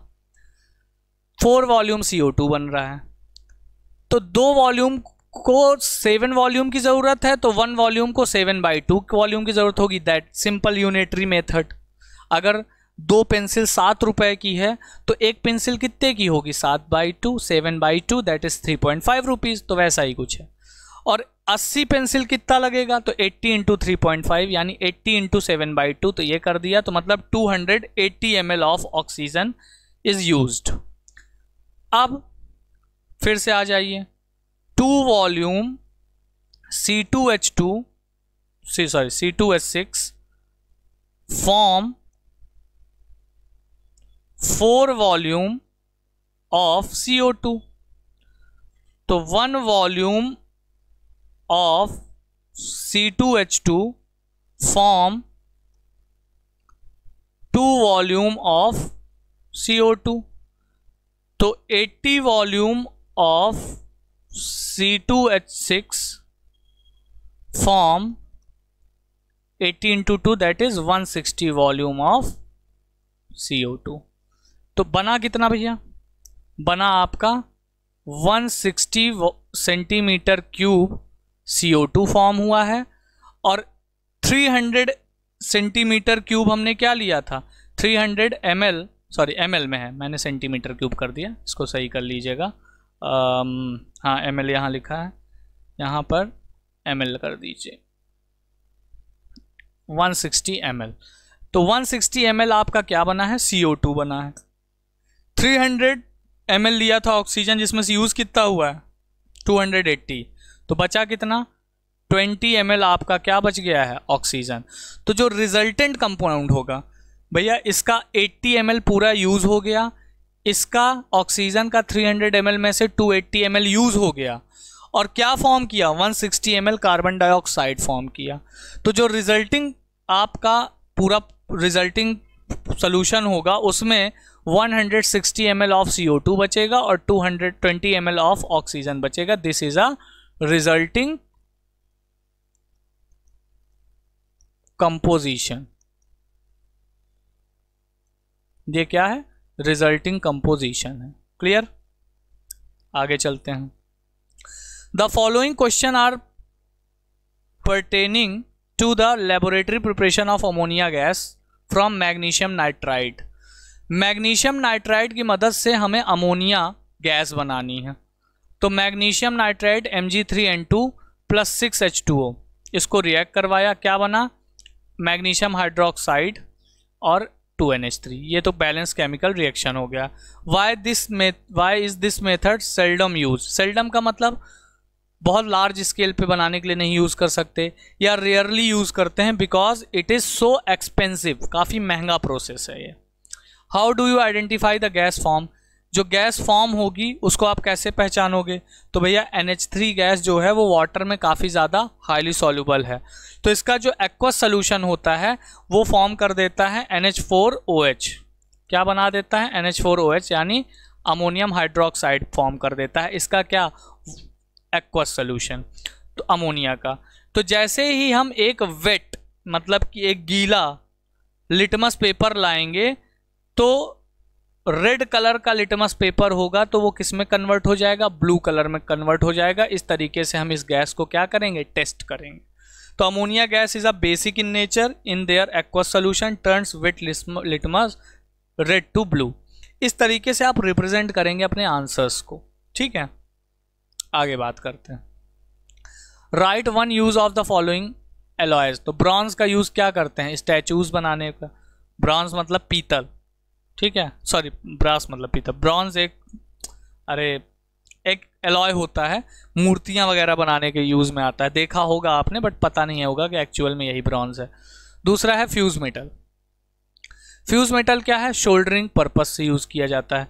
फ्यूज मेटल जानते हैं आप, लेड का एक एलॉय होता है और इसका मेल्टिंग पॉइंट काफी लो होता है, तो इसका यूज हम लोग क्या करते हैं, इसका यूज हम लोग करते हैं शोल्डरिंग पर्पस के लिए। Draw the electron dot structure of for the following. तो सबसे पहले अमोनियम आयन है, तो अमोनिया के पास 3 हाइड्रोजन होता है और एक हाइड्रोजन ये किस लेता है कहीं से, तो चारों हाइड्रोजन को कुछ इस तरीके से जोड़ करके और एक ये प्लस चार्ज बाहर लग जाता है। तो ये इसका इलेक्ट्रॉन डॉट स्ट्रक्चर है, इसको आपको इलेक्ट्रॉन डॉट स्ट्रक्चर अच्छे से याद कर लेना है, ठीक है। मॉलिक्यूल ऑफ नाइट्रोजन, तो नाइट्रोजन मॉलिक्यूल में आप जानते हैं कि ammonia nitrogen triple bond share 3 bond बनाता है, 3 कोवैलेंट बॉन्ड, तो 3 इलेक्ट्रॉन शेयर करेगा। नाइट्रोजन के आउटर मोस्ट ऑर्बिटल में 5 इलेक्ट्रॉन होता है, तो 2 इलेक्ट्रॉन इसके अनयूज्ड रह जाएंगे। 3 इलेक्ट्रॉन शेयर करके, 3 इलेक्ट्रॉन इस नाइट्रोजन ने अपना शेयर किया, 3 इलेक्ट्रॉन इसने अपना शेयर किया और 2 इलेक्ट्रॉन इसके भी अनयूज्ड हो गए। तो आपका इलेक्ट्रॉन डॉट स्ट्रक्चर कुछ इस तरीके से बनेगा, यहाँ पर 3 3 और यहाँ पे 2 अनयूज्ड इलेक्ट्रॉन आपके यहाँ बन जाएंगे। This is the electron dot structure of nitrogen molecule, ठीक है। आगे बढ़ते हैं। Give the balanced chemical equation for the following conversion with condition ethene from ethanol. अब एथीन से एथेनॉल कैसे बनता है, देखो CH3CH2OH, ये क्या है, इसे कहते हैं एथेनॉल। क्या बोलते हैं इसको, एथेनॉल। एथेनॉल का रिएक्शन जब कंसंट्रेटेड H2SO4 के प्रेजेंट में करवाया जाता है और टेम्परेचर रखा जाता है 160 to 170 डिग्री सेंटीग्रेड, तो यहाँ का जो OH मॉलिक्यूल होता है वो बाहर निकल जाता है और ये फॉर्म कर देता है क्या, एथीन बना देता है। और OH मॉलिक्यूल हाइड्रोजन से रिएक्ट करके क्या बना देता है, H2O बना देता है। तो पानी और एथीन फॉर्म हो जाता है। इसीलिए एथिल अल्कोहल जो होता है इसको पीने वाली शराब भी कहते हैं। आप जाम पे जाम टकराते रहते हैं, मतलब आप तो नहीं, मतलब आप तो छोटे हैं और भी लोग हैं, तो कलयुग का अमृत कहा जाता है इसको। तो इसको जब पिया जाता है तो मोस्टली कोशिश ये की जाती है कि कोई एसिडिक या एसिड वगैरह के साथ रिएक्शन ना हो। हमेशा इसको आपने देखा होगा किसके साथ पिया जाता है, सोडा, क्योंकि ये खुद ही एक एसिड है, ये खुद ही एसिडिक नेचर का होता है। तो इसके साथ सोडा मिला दिया जाता है। सोडा क्यों मिलाया जाता है, ताकि ये न्यूट्रल हो जाए। ठीक है, तो अल्कोहल का जो एसिडिक नेचर है उसको कम करने के लिए सोडा मिलाया जाता है और सोडा मिला करके इसको पिया जाता है। ठीक, अब दूसरा है एथाइन फ्रॉम कैल्शियम कार्बाइड। तो कैल्शियम कार्बाइड्स को वाटर के प्रेजेंस में रिएक्ट करवाएंगे तो कैल्शियम हाइड्रोक्साइड बनेगा और C2H2 गैस बनेगा, यानी कौन क्या बन जाएगा, एथाइन गैस। उसके बाद मोनोक्लोरोमेथेन फ्रॉम मेथेन। तो मेथेन को क्लोरीन से रिएक्शन करवा दीजिए। और HNU का मतलब जान रहे हैं आप, HNU का मतलब है लाइट, लाइट के प्रेजेंस में। तो क्या बना देगा, CH3Cl HCl, क्या बना देगा, CH3Cl और HCl फॉर्म कर देगा। क्लियर है, आगे बढ़ते हैं। अगला है study the following observation and name the anion present in each of the reaction. अब देखो इस टाइप के क्वेश्चन में भी आपको रिएक्शंस पूरी याद होनी चाहिए। केमिस्ट्री एक ऐसा पेपर आता है कि आपको रिएक्शंस पे बहुत ध्यान देने हैं, यानी एक एक रिएक्शन आपको रटी होनी चाहिए। तो कह रहा है when a crystalline solid P is warmed with concentrated H2SO4। एक क्रिस्टलीन सॉलिड है जिसको हम कंसंट्रेटेड H2SO4 के साथ गर्म करते हैं and copper turnings a reddish brown gas is released. तो क्या कह रहा है भैया, copper nitrate when warmed with concentrated H2SO4 and copper turnings releases reddish brown gas. तो कॉपर नाइट्रेट को जब H2SO4 और कॉपर के साथ गर्म करते हैं तो CuSO4 NO2 गैस निकलता है। NO2 गैस का जो कलर होता है वो रेडिश ब्राउन होता है। कैसा होता है भैया, रेडिश ब्राउन। तो NO2 गैस निकलने की वजह से ऐसा होता है। दूसरा कह रहा है when a few drops of dilute sulphuric acid is added to salt R and heated, a colorless gas is released when turns moist lead acetate paper silvery black. तो when a few drop of dilute H2SO4 added to sodium sulfide and heated, H2S, a colorless gas releases which turns moist lead acetate paper silvery black. तो कौन सी gas निकलती है, H2S gas निकलती है।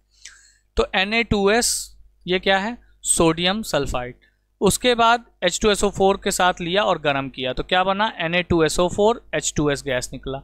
ये H2S gas जब किसके साथ, लेड एसीटेट के साथ रिएक्ट करती है तो PBS बना देता है और PBS का कलर कैसा होता है, ब्लैक हो जाता है। तो जितना उसने कहा उसके अकॉर्डिंग आपको एक रिएक्शन ढूंढ के लानी है कि भैया हाँ ऐसा होता है इस रिएक्शन में। ओके, यहाँ पे आ जाइए।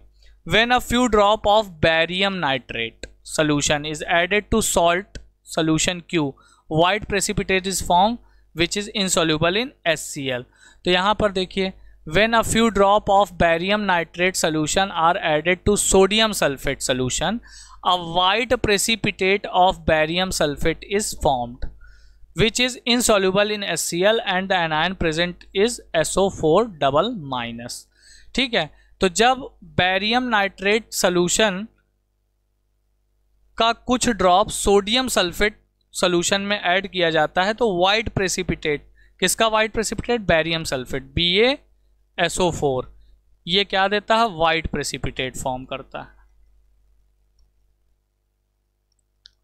वाइट प्रेसिपिटेट फॉर्म करता है। ठीक है, क्लियर होगी बात इतनी आपको। ठीक है, ओके। क्वेश्चन नंबर 5 का जो 4th क्वेश्चन था ये आपको मैंने कर दिया। अब आगे चलते हैं। क्वेश्चन नंबर 6 क्या कहता है बेटा, तो क्वेश्चन नंबर 6 यहाँ पे कहता है डिफाइन इलेक्ट्रोनिगेटिविटी। डिफाइन इलेक्ट्रोनिगेटिविटी का मतलब आपको क्या करना है, इलेक्ट्रोनिगेटिविटी को डिफाइन करना है। तो इलेक्ट्रोनिगेटिविटी तो आपको सबको पता है कि इलेक्ट्रोनिगेटिविटी क्या होता है। जब भी किसी मॉलिक्यूल में एक इलेक्ट्रोनिगेटिव एलिमेंट होता है तो जो शेयर्ड पेयर्ड ऑफ इलेक्ट्रॉन होते हैं उसको अपनी ओर अट्रैक्ट कर लेता है, और इसी टेंडेंसी को हम लोग इलेक्ट्रोनिगेटिविटी कहते हैं। तो समझने के लिए तो आपने समझ लिया, लिखना कैसे है, तो यहाँ पर देखिए डेफिनेशन लिखी हुई है। The tendency of an atom in molecule to attract the shared paired of electron towards itself is known as electronegativity. Example के तौर पे अगर मैं बात करूं तो एग्जाम्पल के तौर पे अगर मैं बात करूं तो यहाँ पे जैसे मान लीजिए हाइड्रोजन है और क्लोरीन है।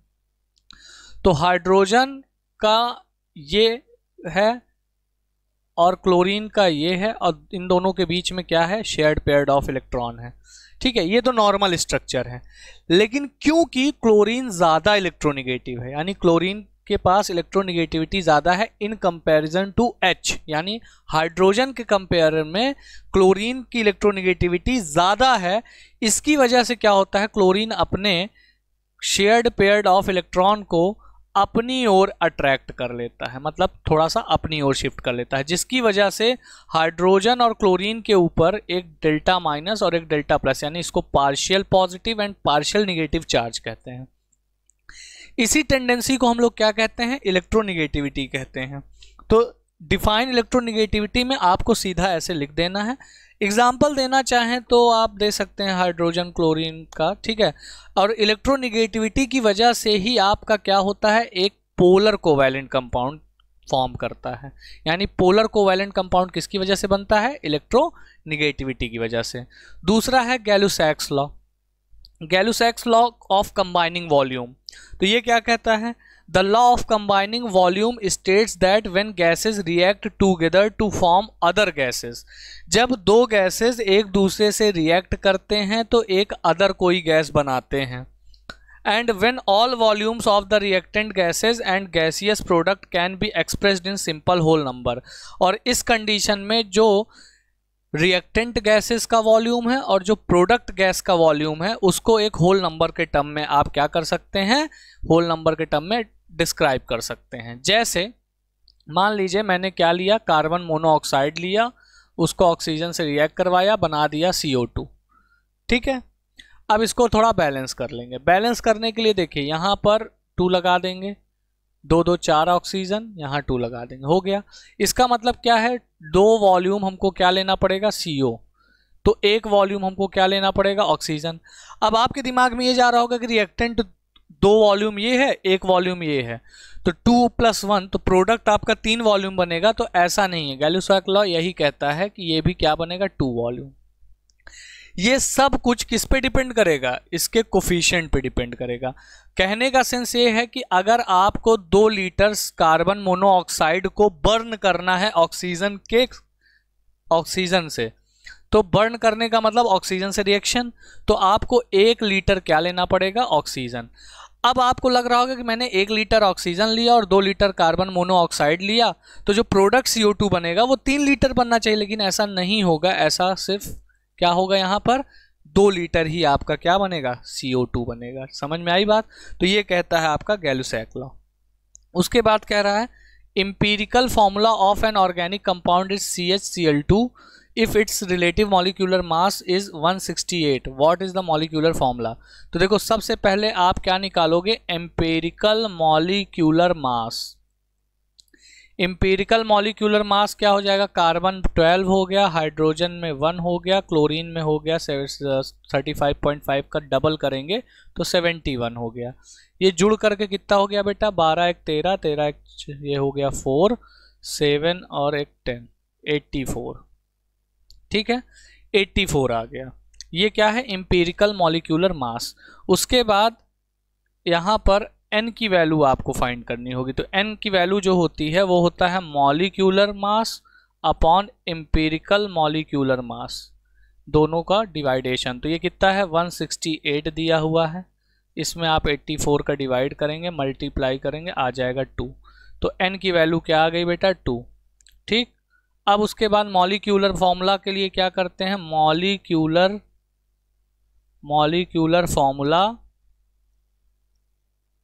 Is equals to empirical formula n। तो भाई एम्पिरिकल फॉर्मूला रख लेते हैं, क्या है, CHCl2, यहाँ पे 2 लगा दें तो क्या आ जाएगा, C2H2Cl4। यही आपका मॉलिक्यूलर फॉर्मूला हो जाएगा, यही आपका आंसर हो जाएगा। ठीक है बेटा, सिंपल। तो एम्पिरिकल फॉर्मूला से आप मॉलिक्यूलर फॉर्मूला फाइंड कर सकते हैं, अगर आपको मॉलिक्यूलर मास दिया हो तो इस तरीके से आप अप्रोच कर लेंगे। ठीक है, ये सेकंड का आंसर था। चला जाए आगे, इतने में कोई समस्या हो तो कमेंट करके जरूर बताएंगे। अगला कह रहा है choose the substance given in the box below to answer the following question. कह रहा the metal that will not produce hydrogen gas when reacted with dilute acid.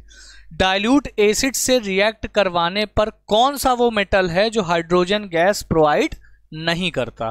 तो हाइड्रोजन गैस प्रोवाइड कौन नहीं करता, कॉपर। क्यों, क्योंकि रिएक्टिविटी सीरीज में copper hydrogen के नीचे है, यानी कॉपर हाइड्रोजन से कम रिएक्टिव है।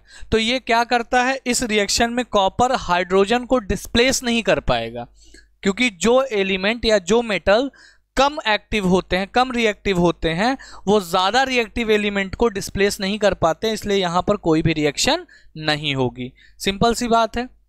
दूसरा कह रहा है the compound that will produce sulphur dioxide gas when reacted with dilute HCl। अब सल्फर डाइऑक्साइड गैस तभी निकलेगी जब कोई सल्फाइड आयन के साथ आप रिएक्शन करवाएंगे। तो यहां पर देखो क्या है, सोडियम सल्फाइड। तो सोडियम सल्फाइड का रिएक्शन जब HCl के साथ करवाएंगे तो NaCl बनेगा, SO2 बनेगा और H2O बनेगा। हालांकि यहां पर आपको रिएक्शन नहीं देना है एग्जाम में, बस आपको यहां पे चूज करना है। तो आपका जो पहले का आंसर हो जाएगा ए का, वो हो जाएगा सिंपली क्या, कॉपर। बी का ऑप्शन क्या हो जाएगा, सोडियम सल्फाइड, सोडियम सल्फाइड। ठीक है, रिएक्शन नहीं देना है, ये तो मैं आपको समझाने के लिए रिएक्शन लिखा हूं। तीसरा क्या है, the solution of this compound produce dirty green precipitate. तो बेटा डर्टी ग्रीन प्रेसिपिटेट, पहली बात तो समझ लीजिए, ग्रीन प्रेसिपिटेट फेरस सल्फाइड यानी फेरस यानी Fe का आयन देता है। अब Fe में 2 आयन होते हैं, एक फेरिक और एक फेरस। तो फेरिक देता है ब्राउन कलर का और फेरस देता है ग्रीन कलर का। तो ऑब्वियस सी बात है फेरस सल्फेट होगा। तो फेरस सल्फेट का रिएक्शन NaOH के साथ कराएंगे तो FeOH आएगा, और यही कलर क्या देगा, डर्टी ग्रीन। यही कौन देगा, डर्टी ग्रीन कलर कौन देगा, फेरस हाइड्रोक्साइड। तो थर्ड का आंसर हो जाएगा आपका फेरस सल्फेट, फेरस सल्फेट। ठीक, ये आपके आंसर हो जाएंगे। क्लियर, समझ में आ गई बात, आगे बढ़ सकते हैं, कोई दिक्कत नहीं। Next, state one relevant observation for each of the following. To the copper nitrate solution initially few drop of sodium hydroxide solution is added and then added in excess. जब आप क्या करेंगे, सोडियम हाइड्रोक्साइड सोल्यूशन को copper nitrate के solution में डालेंगे, तो obvious सी बात है कि सोडियम ज्यादा रिएक्टिव है और कॉपर कम रिएक्टिव है, तो कॉपर को डिस्प्लेस करेगा। क्या बनाएगा, सोडियम हाइड्रोक्साइड से क्या बना लेगा, सोडियम नाइट्रेट बना लेगा। अब इस कंडीशन में क्या होता है कि एक प्रेसिपिटेट फॉर्म होता है, और वो प्रेसिपिटेट कौन होता है, कॉपर हाइड्रोक्साइड का, ब्लू कलर का प्रेसिपिटेट फॉर्म होता है। यहाँ डबल डिस्प्लेसमेंट रिएक्शन चल रही है, सोडियम नाइट्रेट के साथ जुड़ जाएगा, कॉपर हाइड्रोक्साइड के साथ जुड़ जाएगा। तो सोडियम जब हाइड्रोक्साइड, मतलब कंडीशन कुछ ऐसी होगी कि यहाँ पर अगर मैं रिएक्शन लिखूं, इस जगह पे लिखता हूँ क्योंकि इसी की बात हो रही है। तो यहाँ पर अगर मैं रिएक्शन लिखता हूँ तो कॉपर नाइट्रेट CuNO3 का whole twice plus NaOH sodium hydroxide, तो क्या बन जाएगा, CuOH का होल ट्वाइस प्लस NaNO3। ये रिएक्शन होगा, मतलब डबल डिस्प्लेसमेंट रिएक्शन हो रही है एक तरीके से। तो डबल डिस्प्लेसमेंट रिएक्शन हो रही है, यहां पर ये जो कॉपर हाइड्रोक्साइड बन रहा है बेटा, यही आपको क्या देगा, एक ब्लू कलर का प्रेसिपिटेट दे देगा। ठीक है, ब्लू कलर का प्रेसिपिटेट दे देगा। और जब ब्लू कलर का प्रेसिपिटेट यहाँ पर देगा तो जब आप सोडियम हाइड्रोक्साइड को एक्सेस में डालोगे, मतलब अब क्या है, प्रेसिपिटेट तो बन चुका है, अब और सोडियम हाइड्रोक्साइड डालोगे, तो और सोडियम हाइड्रोक्साइड डालोगे तो ये जो CuOH का होल ट्वाइस है, ये वाला जो प्रेसिपिटेट है, ये उसमें सॉल्युबल नहीं होगा। तो इसको लिखना कैसे है, when a few drop of sodium hydroxide solution to copper nitrate solution, CuOH का whole twice is formed as a blue PPT. This is insoluble in excess NaOH, और ये insoluble होगा किसमें, excess NaOH के साथ। अगला क्या है, burning of ammonia in excess of oxygen. तो भाई अमोनिया एक क्या है, कंबस्टिबल गैस है, used in a generation of thermal power.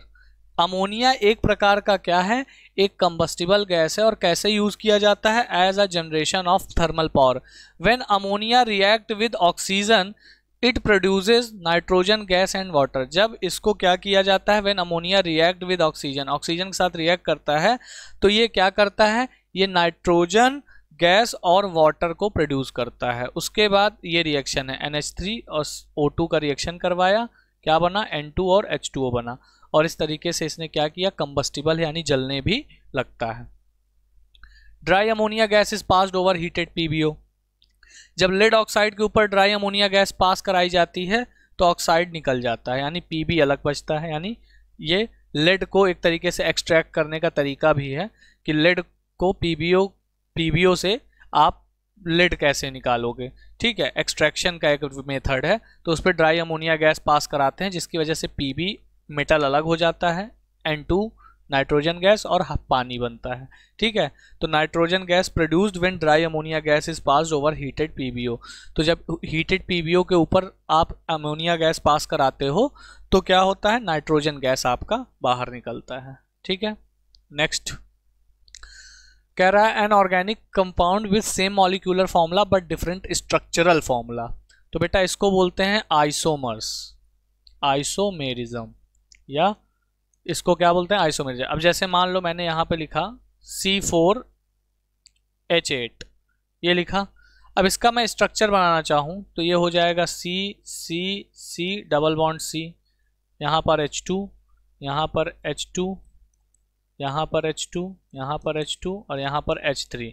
अगर इसका नाम लिखूं तो क्या हो जाएगा बेटा, ब्यूट 1इन होगा, ब्यूट 1इन।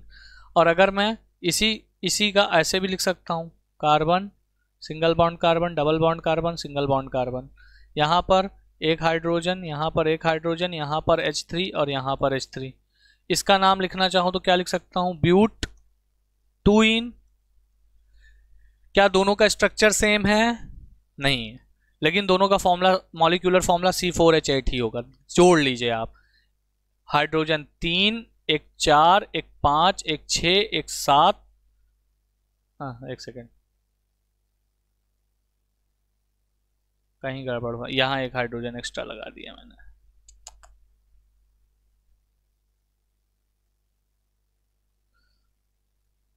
ठीक है। 3, एक 4, एक 5, एक 6, 2 8, 8 हाइड्रोजन है, 4 कार्बन है, C4H8। यहाँ जोड़िए 1 2 3 4, 4 कार्बन तो दिख ही रहा है आपको, 3 हाइड्रोजन 6, 1 and 2 8 हाइड्रोजन। तो यहाँ भी 8 हाइड्रोजन और 4 कार्बन है, यहाँ भी 4 कार्बन। तो मॉलिक्यूलर फॉर्मूला तो सेम है लेकिन स्ट्रक्चरल फॉर्मूला क्या है, अलग अलग है। तो इसको क्या कहा जाता है बेटा, आइसोमेरिज्म कहा जाता है। उसके बाद आगे बात करते हैं, the group of organic compound where the successive members follow a regular structural pattern, successive compounds differed by HCH2। तो कह रहा है कि ग्रुप ऑफ एटम, जैसे मान लो आप एल्केन लेते हो तो एल्केन का पहला एलिमेंट क्या होता है, CH4, फिर C2H6, फिर C3H8। अगर आप इसके और इसके बीच में डिफरेंस देखिए तो कितने का डिफरेंस है, देखो यहाँ से एक कार्बन बढ़ गया, यहाँ से 2 हाइड्रोजन बढ़ गया, कितने का डिफरेंस है, CH2 का। यहाँ से यहाँ लिया जाए तो क्या होगा, देखो CH2 का डिफरेंस होगा, एक कार्बन और 2 हाइड्रोजन बढ़ गया। तो इस तरीके से दोनों एल्केन में 2 ये बढ़ गया। इसी तरीके से अगर मैं एल्कीन का लेता हूँ, एल्कीन का मान लीजिए ले लिया तो C2H4, C3H6, C4H8। तो यहाँ पर देखो यहाँ भी डिफरेंस कितना है, CH2 का, यहाँ भी डिफरेंस कितना है बेटा, CH2 का। कैसे? देखो 2 कार्बन था, 3 कार्बन हो गया, तो कितने का डिफरेंस आया? 1 कार्बन का आया। ठीक, 6 हाइड्रोजन था, 4 हाइड्रोजन है, 6 में से 4 हाइड्रोजन माइनस करोगे कितना बचेगा? 2 हाइड्रोजन। CH2 का डिफरेंस है। ऐसे सेकंड और थर्ड में भी क्या है? CH2 का डिफरेंस है। तो इस प्रकार का जब डिफरेंस आए सक्सेसिव एलिमेंट्स, जैसे एल्केन का सीरीज है तो मेथेन, एथेन, प्रोपेन, या एथीन, प्रोपीन, ब्यूटीन, इस तरीके से जब आप लेंगे और 2 सक्सेसिव एलिमेंट्स या 2 सक्सेसिव कंपाउंड्स के बीच में CH2 का डिफरेंस हो तो इसे बोलते हैं बेटा, इसे बोलते हैं होमोलॉगस सीरीज। क्या बोलते हैं? Homologous series. क्लियर? Homologous series. ठीक, आगे बात करते हैं। कह रहा है give the reason for the following, ionisation potential decreases down the group. जैसे जैसे आप पीरियोडिक टेबल में नीचे की ओर आएंगे तो जो एटॉमिक साइज होता है यानी एटॉमिक रेडियस वो इंक्रीज करता है। अब भाई एटॉमिक साइज इंक्रीज करने का मतलब देखो, जैसे यहां पर क्या है? यहां पर न्यूक्लियस है, ये पहला एलिमेंट है, यहां पर न्यूक्लियस है, ये दूसरा है, यहां पर न्यूक्लियस है, ये आपका तीसरा है। तो देखो जैसे आप डाउन द ग्रुप आओगे एटॉमिक साइज क्या होती है? इंक्रीज होती है। अब एटॉमिक साइज इंक्रीज होती है तो यहाँ पर जो इलेक्ट्रॉन है और यहाँ पर जो न्यूक्लियस, इनके बीच की डिस्टेंस भी तो बढ़ रही है। और जब डिस्टेंस बढ़ रही है बेटा तो दोनों के बीच का जो अट्रैक्शन फोर्स है, अट्रैक्शन फोर्स का मतलब क्या? इलेक्ट्रॉन और न्यूक्लियस के बीच का जो अट्रैक्शन फोर्स है वो भी तो क्या कर रहा है? डिक्रीज कर रहा है, क्योंकि डिस्टेंस इंक्रीज करने की वजह से जो अट्रैक्शन फोर्स है वो डिक्रीज कर जा रहा है। और अट्रैक्शन फोर्स डिक्रीज करने की वजह से आयनाइजेशन पोटेंशियल क्या हो जाता है? डिक्रीज करता है फॉर डाउन द ग्रुप। तो यह इसको लिखो कैसे? On moving down the group atomic size is increases, so the attraction force decreases between nucleus and electrons, hence ionization potential decreases on moving down the group। इसमें आगे जोड़ लो, on moving down the group।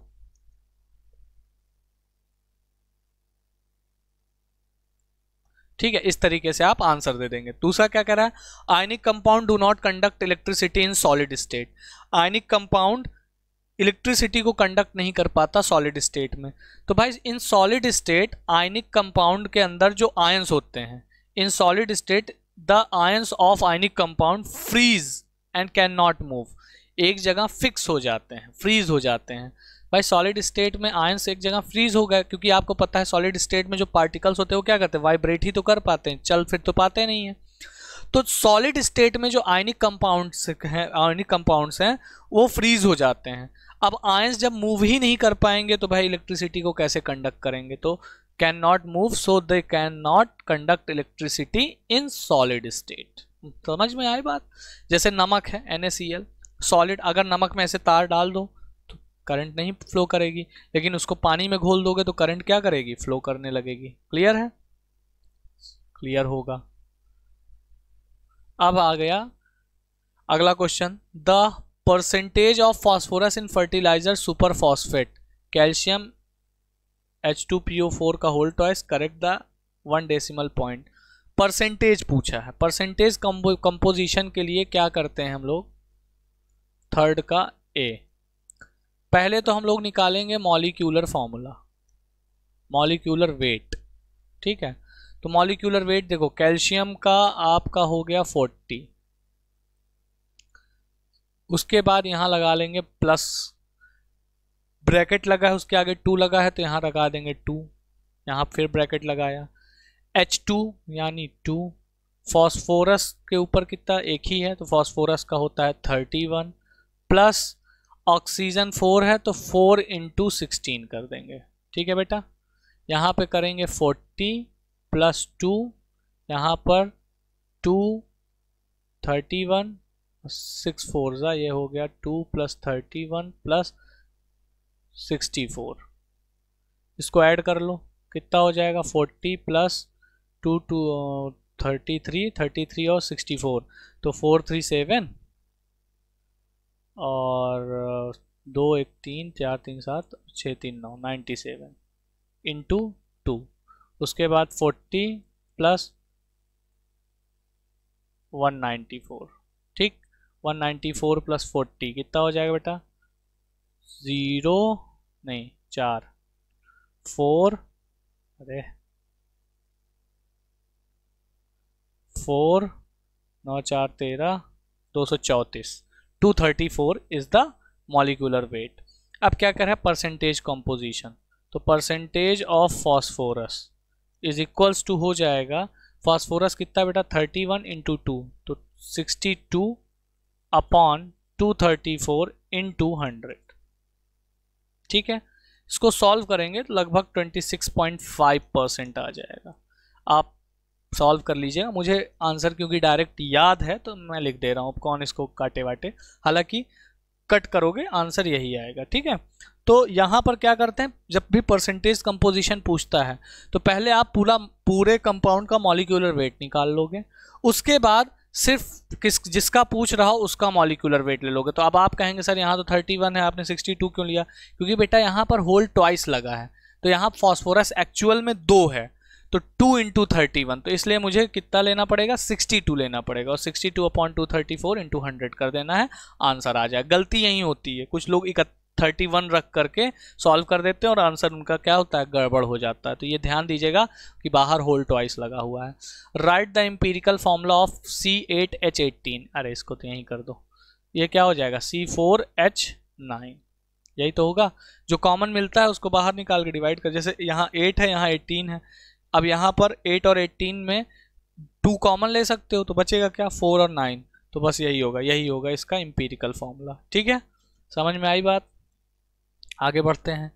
कह रहा है answer the following question with reference to electrode refining of copper. अच्छा, electrode refining of copper कैसे करते हैं, पहले इसको समझते हैं। तो इलेक्ट्रोड रिफाइनिंग ऑफ कॉपर में क्या करते हैं बेटा? पहले हम लोग एक पतीला ले लेते हैं, बर्तन, पतीला नहीं है, मतलब अपरेटस लेते हैं, ऐसे में मजाक हो रहा है, टेंशन ना लो, सीरियस मत होइएगा। यहाँ पे क्या किया? एक इलेक्ट्रोड डाला, यहाँ पर भी क्या किया? एक इलेक्ट्रोड डाला, यहाँ पर भी क्या हुआ? एक इलेक्ट्रोड डाला। उसके बाद इसको कनेक्ट कर दिया बैटरी से, इसको पॉजिटिव से कनेक्ट कर दिया, इसको निगेटिव से कनेक्ट कर दिया। पॉजिटिव वाले को क्या कहते हैं बेटा? एनोड। निगेटिव वाले को बेटा क्या कहते हैं? कैथोड। यहां पर फिर उसके बाद क्या किया? यहां पर डाल दिया सॉल्यूशन।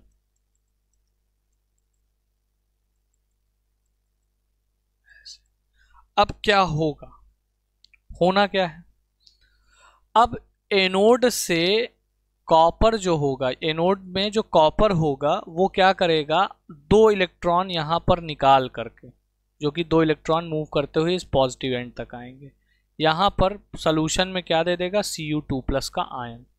और कैथोड पे क्या होगा? ये जो 2 इलेक्ट्रॉन निकाल के गया है, ये 2 इलेक्ट्रॉन प्रोवाइड कर देगा यहाँ पर, यहाँ 2E- होगा, और इसी 2E- को ये एक्सेप्ट करके ये कॉपर यहाँ पर क्या हो जाएगा? लिबरेट कर जाएगा, मतलब कॉपर यहाँ पे चिपक जाएगा। क्लियर है?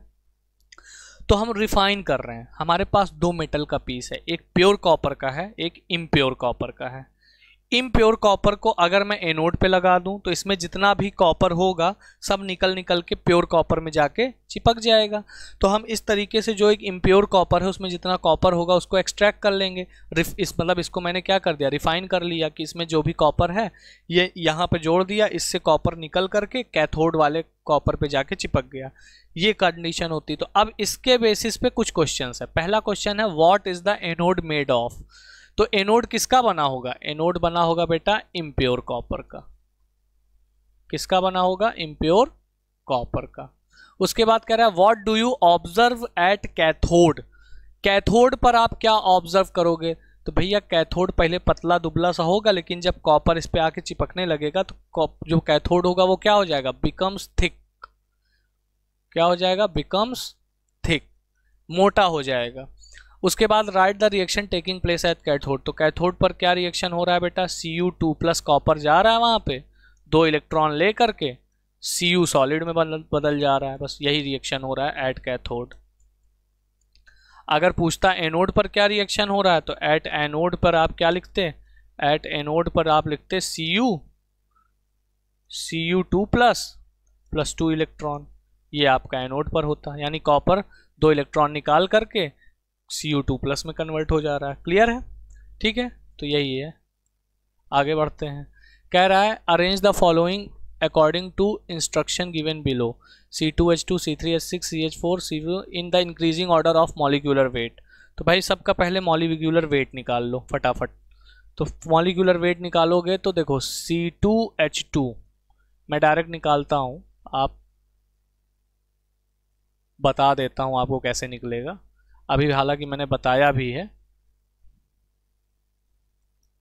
अब देखो यहाँ पे C2 है तो 12 इंटू 24 प्लस 2 दैट इज 26। यहाँ पर C3 है तो 12 इंटू 3 36 प्लस 6 दैट इज 42। उसके बाद यहाँ पे 12 प्लस 4 दैट इज 16 और यहाँ पर 24 प्लस 4 दैट इज 28। ये है हो गया। अब क्या कह रहा है increasing order of molecular weight, तो सबसे कम मॉलिक्यूलर वेट किसका है बेटा? CH4 का। तो भैया CH4 सबसे छोटा होगा, CH4 सबसे छोटा होगा। उससे बड़ा कौन होगा भाई? उससे बड़ा है 26 C2H2 वाला। उससे बड़ा कौन होगा? 28 वाला C2H4। और सबसे बड़ा कौन होगा? C3H6। ये आपका इंक्रीजिंग ऑर्डर ऑफ क्या है? मॉलिक्यूलर वेट है। दूसरा क्या कह रहा है? बी वाला कह रहा है Cu2 plus Na2 plus Zn2 plus और Ag प्लस में कौन लिबरेट करेगा? तो order of preferential discharge at cathode.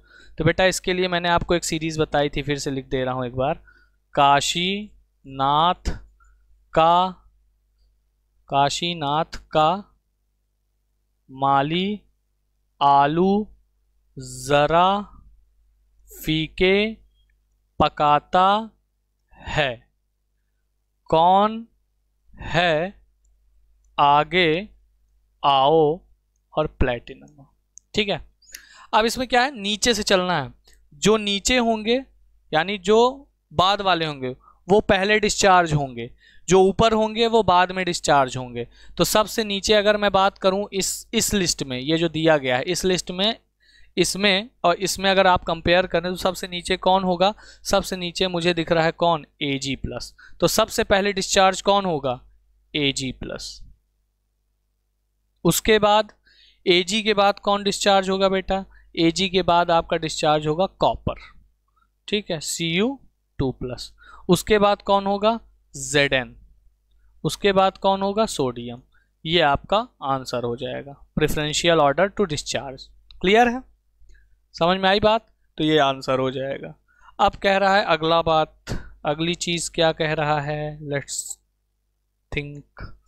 कह रहा है कि cane sugar and hydrated copper sulphate को जब H2SO4 के साथ रिएक्ट करवाया जाएगा तो क्या होगा? तो बेटा केन शुगर जो होता है गन्ने का जूस, केन शुगर मतलब गन्ने का जूस। तो केन शुगर में क्या होता है कि ज्यादातर पानी और ग्लूकोज होता है। ग्लूकोज एक कार्बोहाइड्रेट होता है और कार्बोहाइड्रेट में कार्बन बहुत पाया जाता है, मतलब कि एक ऑर्गेनिक सब्सटेंस होता है। तो जब H2SO4 उस सब्सटेंस में डाला जाता है तो H2SO4 एक बहुत अच्छा डिहाइड्रेटिंग सब्सटेंस होता है। डिहाइड्रेटिंग एजेंट का काम क्या होता है? पानी को बाहर निकाल लेना, बचा हुआ सब्सटेंस वहीं छोड़ देना। तो पानी को निकाल लेगा और बचा हुआ सब्सटेंस क्या है? कार्बन, उसको वहीं छोड़ देगा। तो तुरंत उसमें क्या बन जाएगा? एक ब्लैक स्पॉन्जी सब्सटेंस मिल जाएगा, जिसको हम लोग क्या कहते हैं? कार्बन या चारकोल भी कहते हैं। तो जैसे ही शुगर केन में आप क्या करोगे? H2SO4 डालोगे, वो पानी को अलग कर लेगा और एक ब्लैक कलर का स्पॉन्जी मटेरियल उसी में अलग से बना देगा, जिसको हम कार्बन या चारकोल कह सकते हैं। तो वो कार्बोहाइड्रेट का सारा कार्बन अलग कर देगा। तो इस तरीके से ये इसका शुगर केन के साथ रिएक्ट करेगा। हाइड्रेटेड कॉपर सल्फेट, अब हाइड्रेटेड कॉपर सल्फेट होता है बेटा ब्लू कलर का। क्यों? क्योंकि उसका फॉर्मूला होता है CuSO4 + 5H2O। इस H2O की वजह से ये ब्लू कलर का होता है, क्योंकि अगर अनहाइड्रेटेड CuSO4 लोगे तो वो होता है वाइट कलर का। तो H2SO4 क्या है, एक डिहाइड्रेटिंग एजेंट है, तो इसका भी पानी खींच लेगा। तो जो आपका ब्लू कलर का CuSO हाइड्रेटेड कॉपर सल्फेट होगा वो किस में कन्वर्ट हो जाएगा बेटा, वाइट कलर में। तो when H2SO4 added to CuSO4.5H2O as H2SO4 act as a dehydrating agent and removes water, so the blue color of copper sulfate is disappear and it becomes white। ठीक है, ये क्या हो जाएगा, वाइट कलर का हो जाएगा। उसके बाद कह रहा है sulphuric acid and hydrochloric acid type of salt. तो बेटा सल्फ्यूरिक एसिड किस टाइप का सॉल्ट बनाएगा, सल्फेट सॉल्ट बनाएगा। क्लोराइड किस तरीके, हाइड्रोक्लोरिक एसिड किस तरीके का बनाएगा, क्लोराइड सॉल्ट बनाएगा। ठीक है, ऑब्वियस सी बात है यार, अगर सल्फ्यूरिक एसिड है तो H2SO4 है, SO4 की वजह से वो कैसा बनाएगा, सल्फेट बनाएगा। और HCl में क्या है, क्लोरीन है, तो क्लोराइड सॉल्ट बनाएगा। ठीक है, आगे बढ़ते हैं। Convert the following reaction into the balance chemical equation. अब बेटा ये तो याद होना चाहिए, इसमें कोई ट्रिक काम नहीं करेगी, इसमें इसको याद ही करना। ऐसे क्वेश्चन को अगर आपने रट्टा मारा है तो कर पाएंगे, नहीं मारा है तो नहीं कर पाएंगे। Ammonia to nitric oxide using oxygen and platinum catalyst. Reaction देना है आपको, 4NH3 5O2 800 डिग्री सेंटीग्रेड का क्या रहेगा, टेम्परेचर रहेगा, और platinum as a catalyst work करेगा 4NOH2O प्लस। एक्सोथर्मिक रिएक्शन है, आराम से आपको एक क्या मिलेगा, हीट एनर्जी मिलेगी। NaOH plus H2SO4। दूसरा कह रहा है sodium hydroxide to sodium sulphate. तो सोडियम हाइड्रोक्साइड को H2SO4 से रिएक्ट करेंगे तो सोडियम सल्फेट बन जाएगा, वाटर बन जाएगा। Ferrous sulphide to hydrogen sulphide. FeS को HCl से रिएक्ट करेंगे तो FeCl2 और H2S यानी हाइड्रोजन सल्फाइड आपका गैस मिल जाएगा। ठीक है, ये तो सिंपल सा बस रिएक्शन है, आपको याद कर लेना है। अगली बात कह रहा है choose the answer from the list which fits in the description. A compound which undergoes thermal dissociation. तो बेटा जो NH4 होता है, NH4Cl, इसको क्या बोलते हैं, ammonium chloride. Its name is ammonium chloride. Ammonium chloride is a sublimable substance. Sublimable substance का मतलब क्या हुआ, ऐसा सब्सटेंस जो गर्म करने पर सीधा सॉलिड से गैसियस फॉर्म में कन्वर्ट हो जाता है। तो क्योंकि ये सबलिमेबल है तो जब इसको आप गर्म करेंगे तो ये थर्मल डिसोसिएशन प्रोसीड करेगा। थर्मल डिसोसिएशन का मतलब क्या, अलग हो जाना। तो ये अमोनिया और क्लोरीन गैस में अलग हो जाता है। ठीक है, उसके बाद कह रहा है एन एम्फोटेरिक ऑक्साइड। तो इसमें जो PbO है, PbO इज एन एम्फोटेरिक। अब बोलोगे सर एम्फोटेरिक क्या होता है, बेटा एम्फोटेरिक वो होता है जो एसिड और बेस दोनों से रिएक्ट कर ले। ठीक है, रिएक्ट विद एसिड और बेस, मतलब एसिड से भी रिएक्ट कर पाए और बेस से भी रिएक्ट कर पाए, ऐसे सब्सटेंस को हम लोग एम्फोटेरिक कहते हैं। तो इसमें PbO इज द आंसर, यहां पर NH4Cl। हालांकि रीजन नहीं देना है आपको, सिर्फ चूज करना है। A compound which is non electrolyte CCl4। क्यों, CCl4 आपका क्या होता है, CCl4 is a covalent compound। तो जो भी कोवैलेंट कंपाउंड होता है और अगर वो नॉन पोलर नेचर का है तो वो ऑब्वियस सी बात है कि इलेक्ट्रिसिटी को कंडक्ट नहीं करेगा। तो यहां पर आपका पेपर हो जाता है समाप्त। ठीक है, अब ध्यान से बात सुनिएगा, 2 मिनट और मुझे समय दीजिएगा, इतना पेपर देखा है, 2 मिनट और आप टाइम दे सकते हैं। तो जो आपने ये पेपर का सलूशन देखा है, अभी आपको एक यहाँ पे बार कोड मिलेगा, उस बार कोड को आप स्क्रीनशॉट खींच लीजिएगा। जब उसको आप गूगल लेंस पे शेयर करेंगे तो ये पूरी PPT जो मैंने सॉल्व की है इसका सलूशन आपको मिल जाएगा, पहली बात तो। उसके बाद जब तक ये बार कोड जनरेट हो रहा है तब तक 2 मिनट हम बात कर लेते हैं। तो 2 मिनट ये था कि भाई जब आपको वीडियो पसंद आ रही हो, जब वीडियो में हम लोग बना रहे हैं, इसको आप थोड़ा सा लाइक शेयर सब्सक्राइब किया कीजिए। ठीक है, होता क्या है, हर इंसान को अपने जीवन में एक मोटिवेशन चाहिए होता है। भाई आप अगर क्रिकेट खेलने जा रहे हो और पर डे खेल ही नहीं पा रहे हो ठीक से, तो आपका मन नहीं लगेगा, अरे हटाओ दूसरा कुछ ट्राई करते हैं। लेकिन जब आप जाओगे और पता चला अच्छा खेलते हो, अच्छी विकेट लेते हो, अच्छे बॉलर हो आप, तो होगा क्या, होगा ये कि आपको मोटिवेशन मिलेगा, यार मैं तो अच्छा खेलता हूँ, मुझे खेलना चाहिए। तो जब हम लोग वीडियो बनाते हैं, वीडियो बनाने के बाद क्या होता है कि आप जब उसको अप्रिशिएट करते हो या कोई कमी भी है तो आप कमेंट करो, कम से कम कमेंट आते हैं, लाइक्स आते हैं, शेयर्स आते हैं, तो हमें भी मोटिवेशन मिलता है इस चीज़ को बनाने का। और ऐसा तो है नहीं कि आपके लिए यूज़फुल नहीं है, भाई आप ही के लिए काम हो रहा है, तो आपके लिए अगर वर्क हो रहा है तो आपको इतनी तो मोरल ड्यूटी है कि आप इसको अपने फ्रेंड्स के साथ शेयर कर दीजिए, आप इसको क्या कहते हैं लाइक कर दीजिए, आप कमेंट कर दीजिए, तो थोड़ा सा हमें भी मोटिवेशन मिलेगी, हाँ बच्चों को चीज़ें पसंद आ रही है। ठीक है, बस इतना ही कहना चाहूँगा। बहुत बहुत धन्यवाद वीडियो में अंत तक बने रहने के लिए। अब आपको क्या करना है, ये जो बार कोड है इसको स्क्रीनशॉट खींच लेना है, और स्क्रीनशॉट खींचने के बाद आपको क्या करना है, आपको इसको गूगल लेंस पर सर्च करना है। जैसे ही आप सर्च करोगे आपको एक लिंक मिलेगी, उस लिंक पर आपको ये पूरी पीपीटी मिल जाएगी। बहुत बहुत धन्यवाद।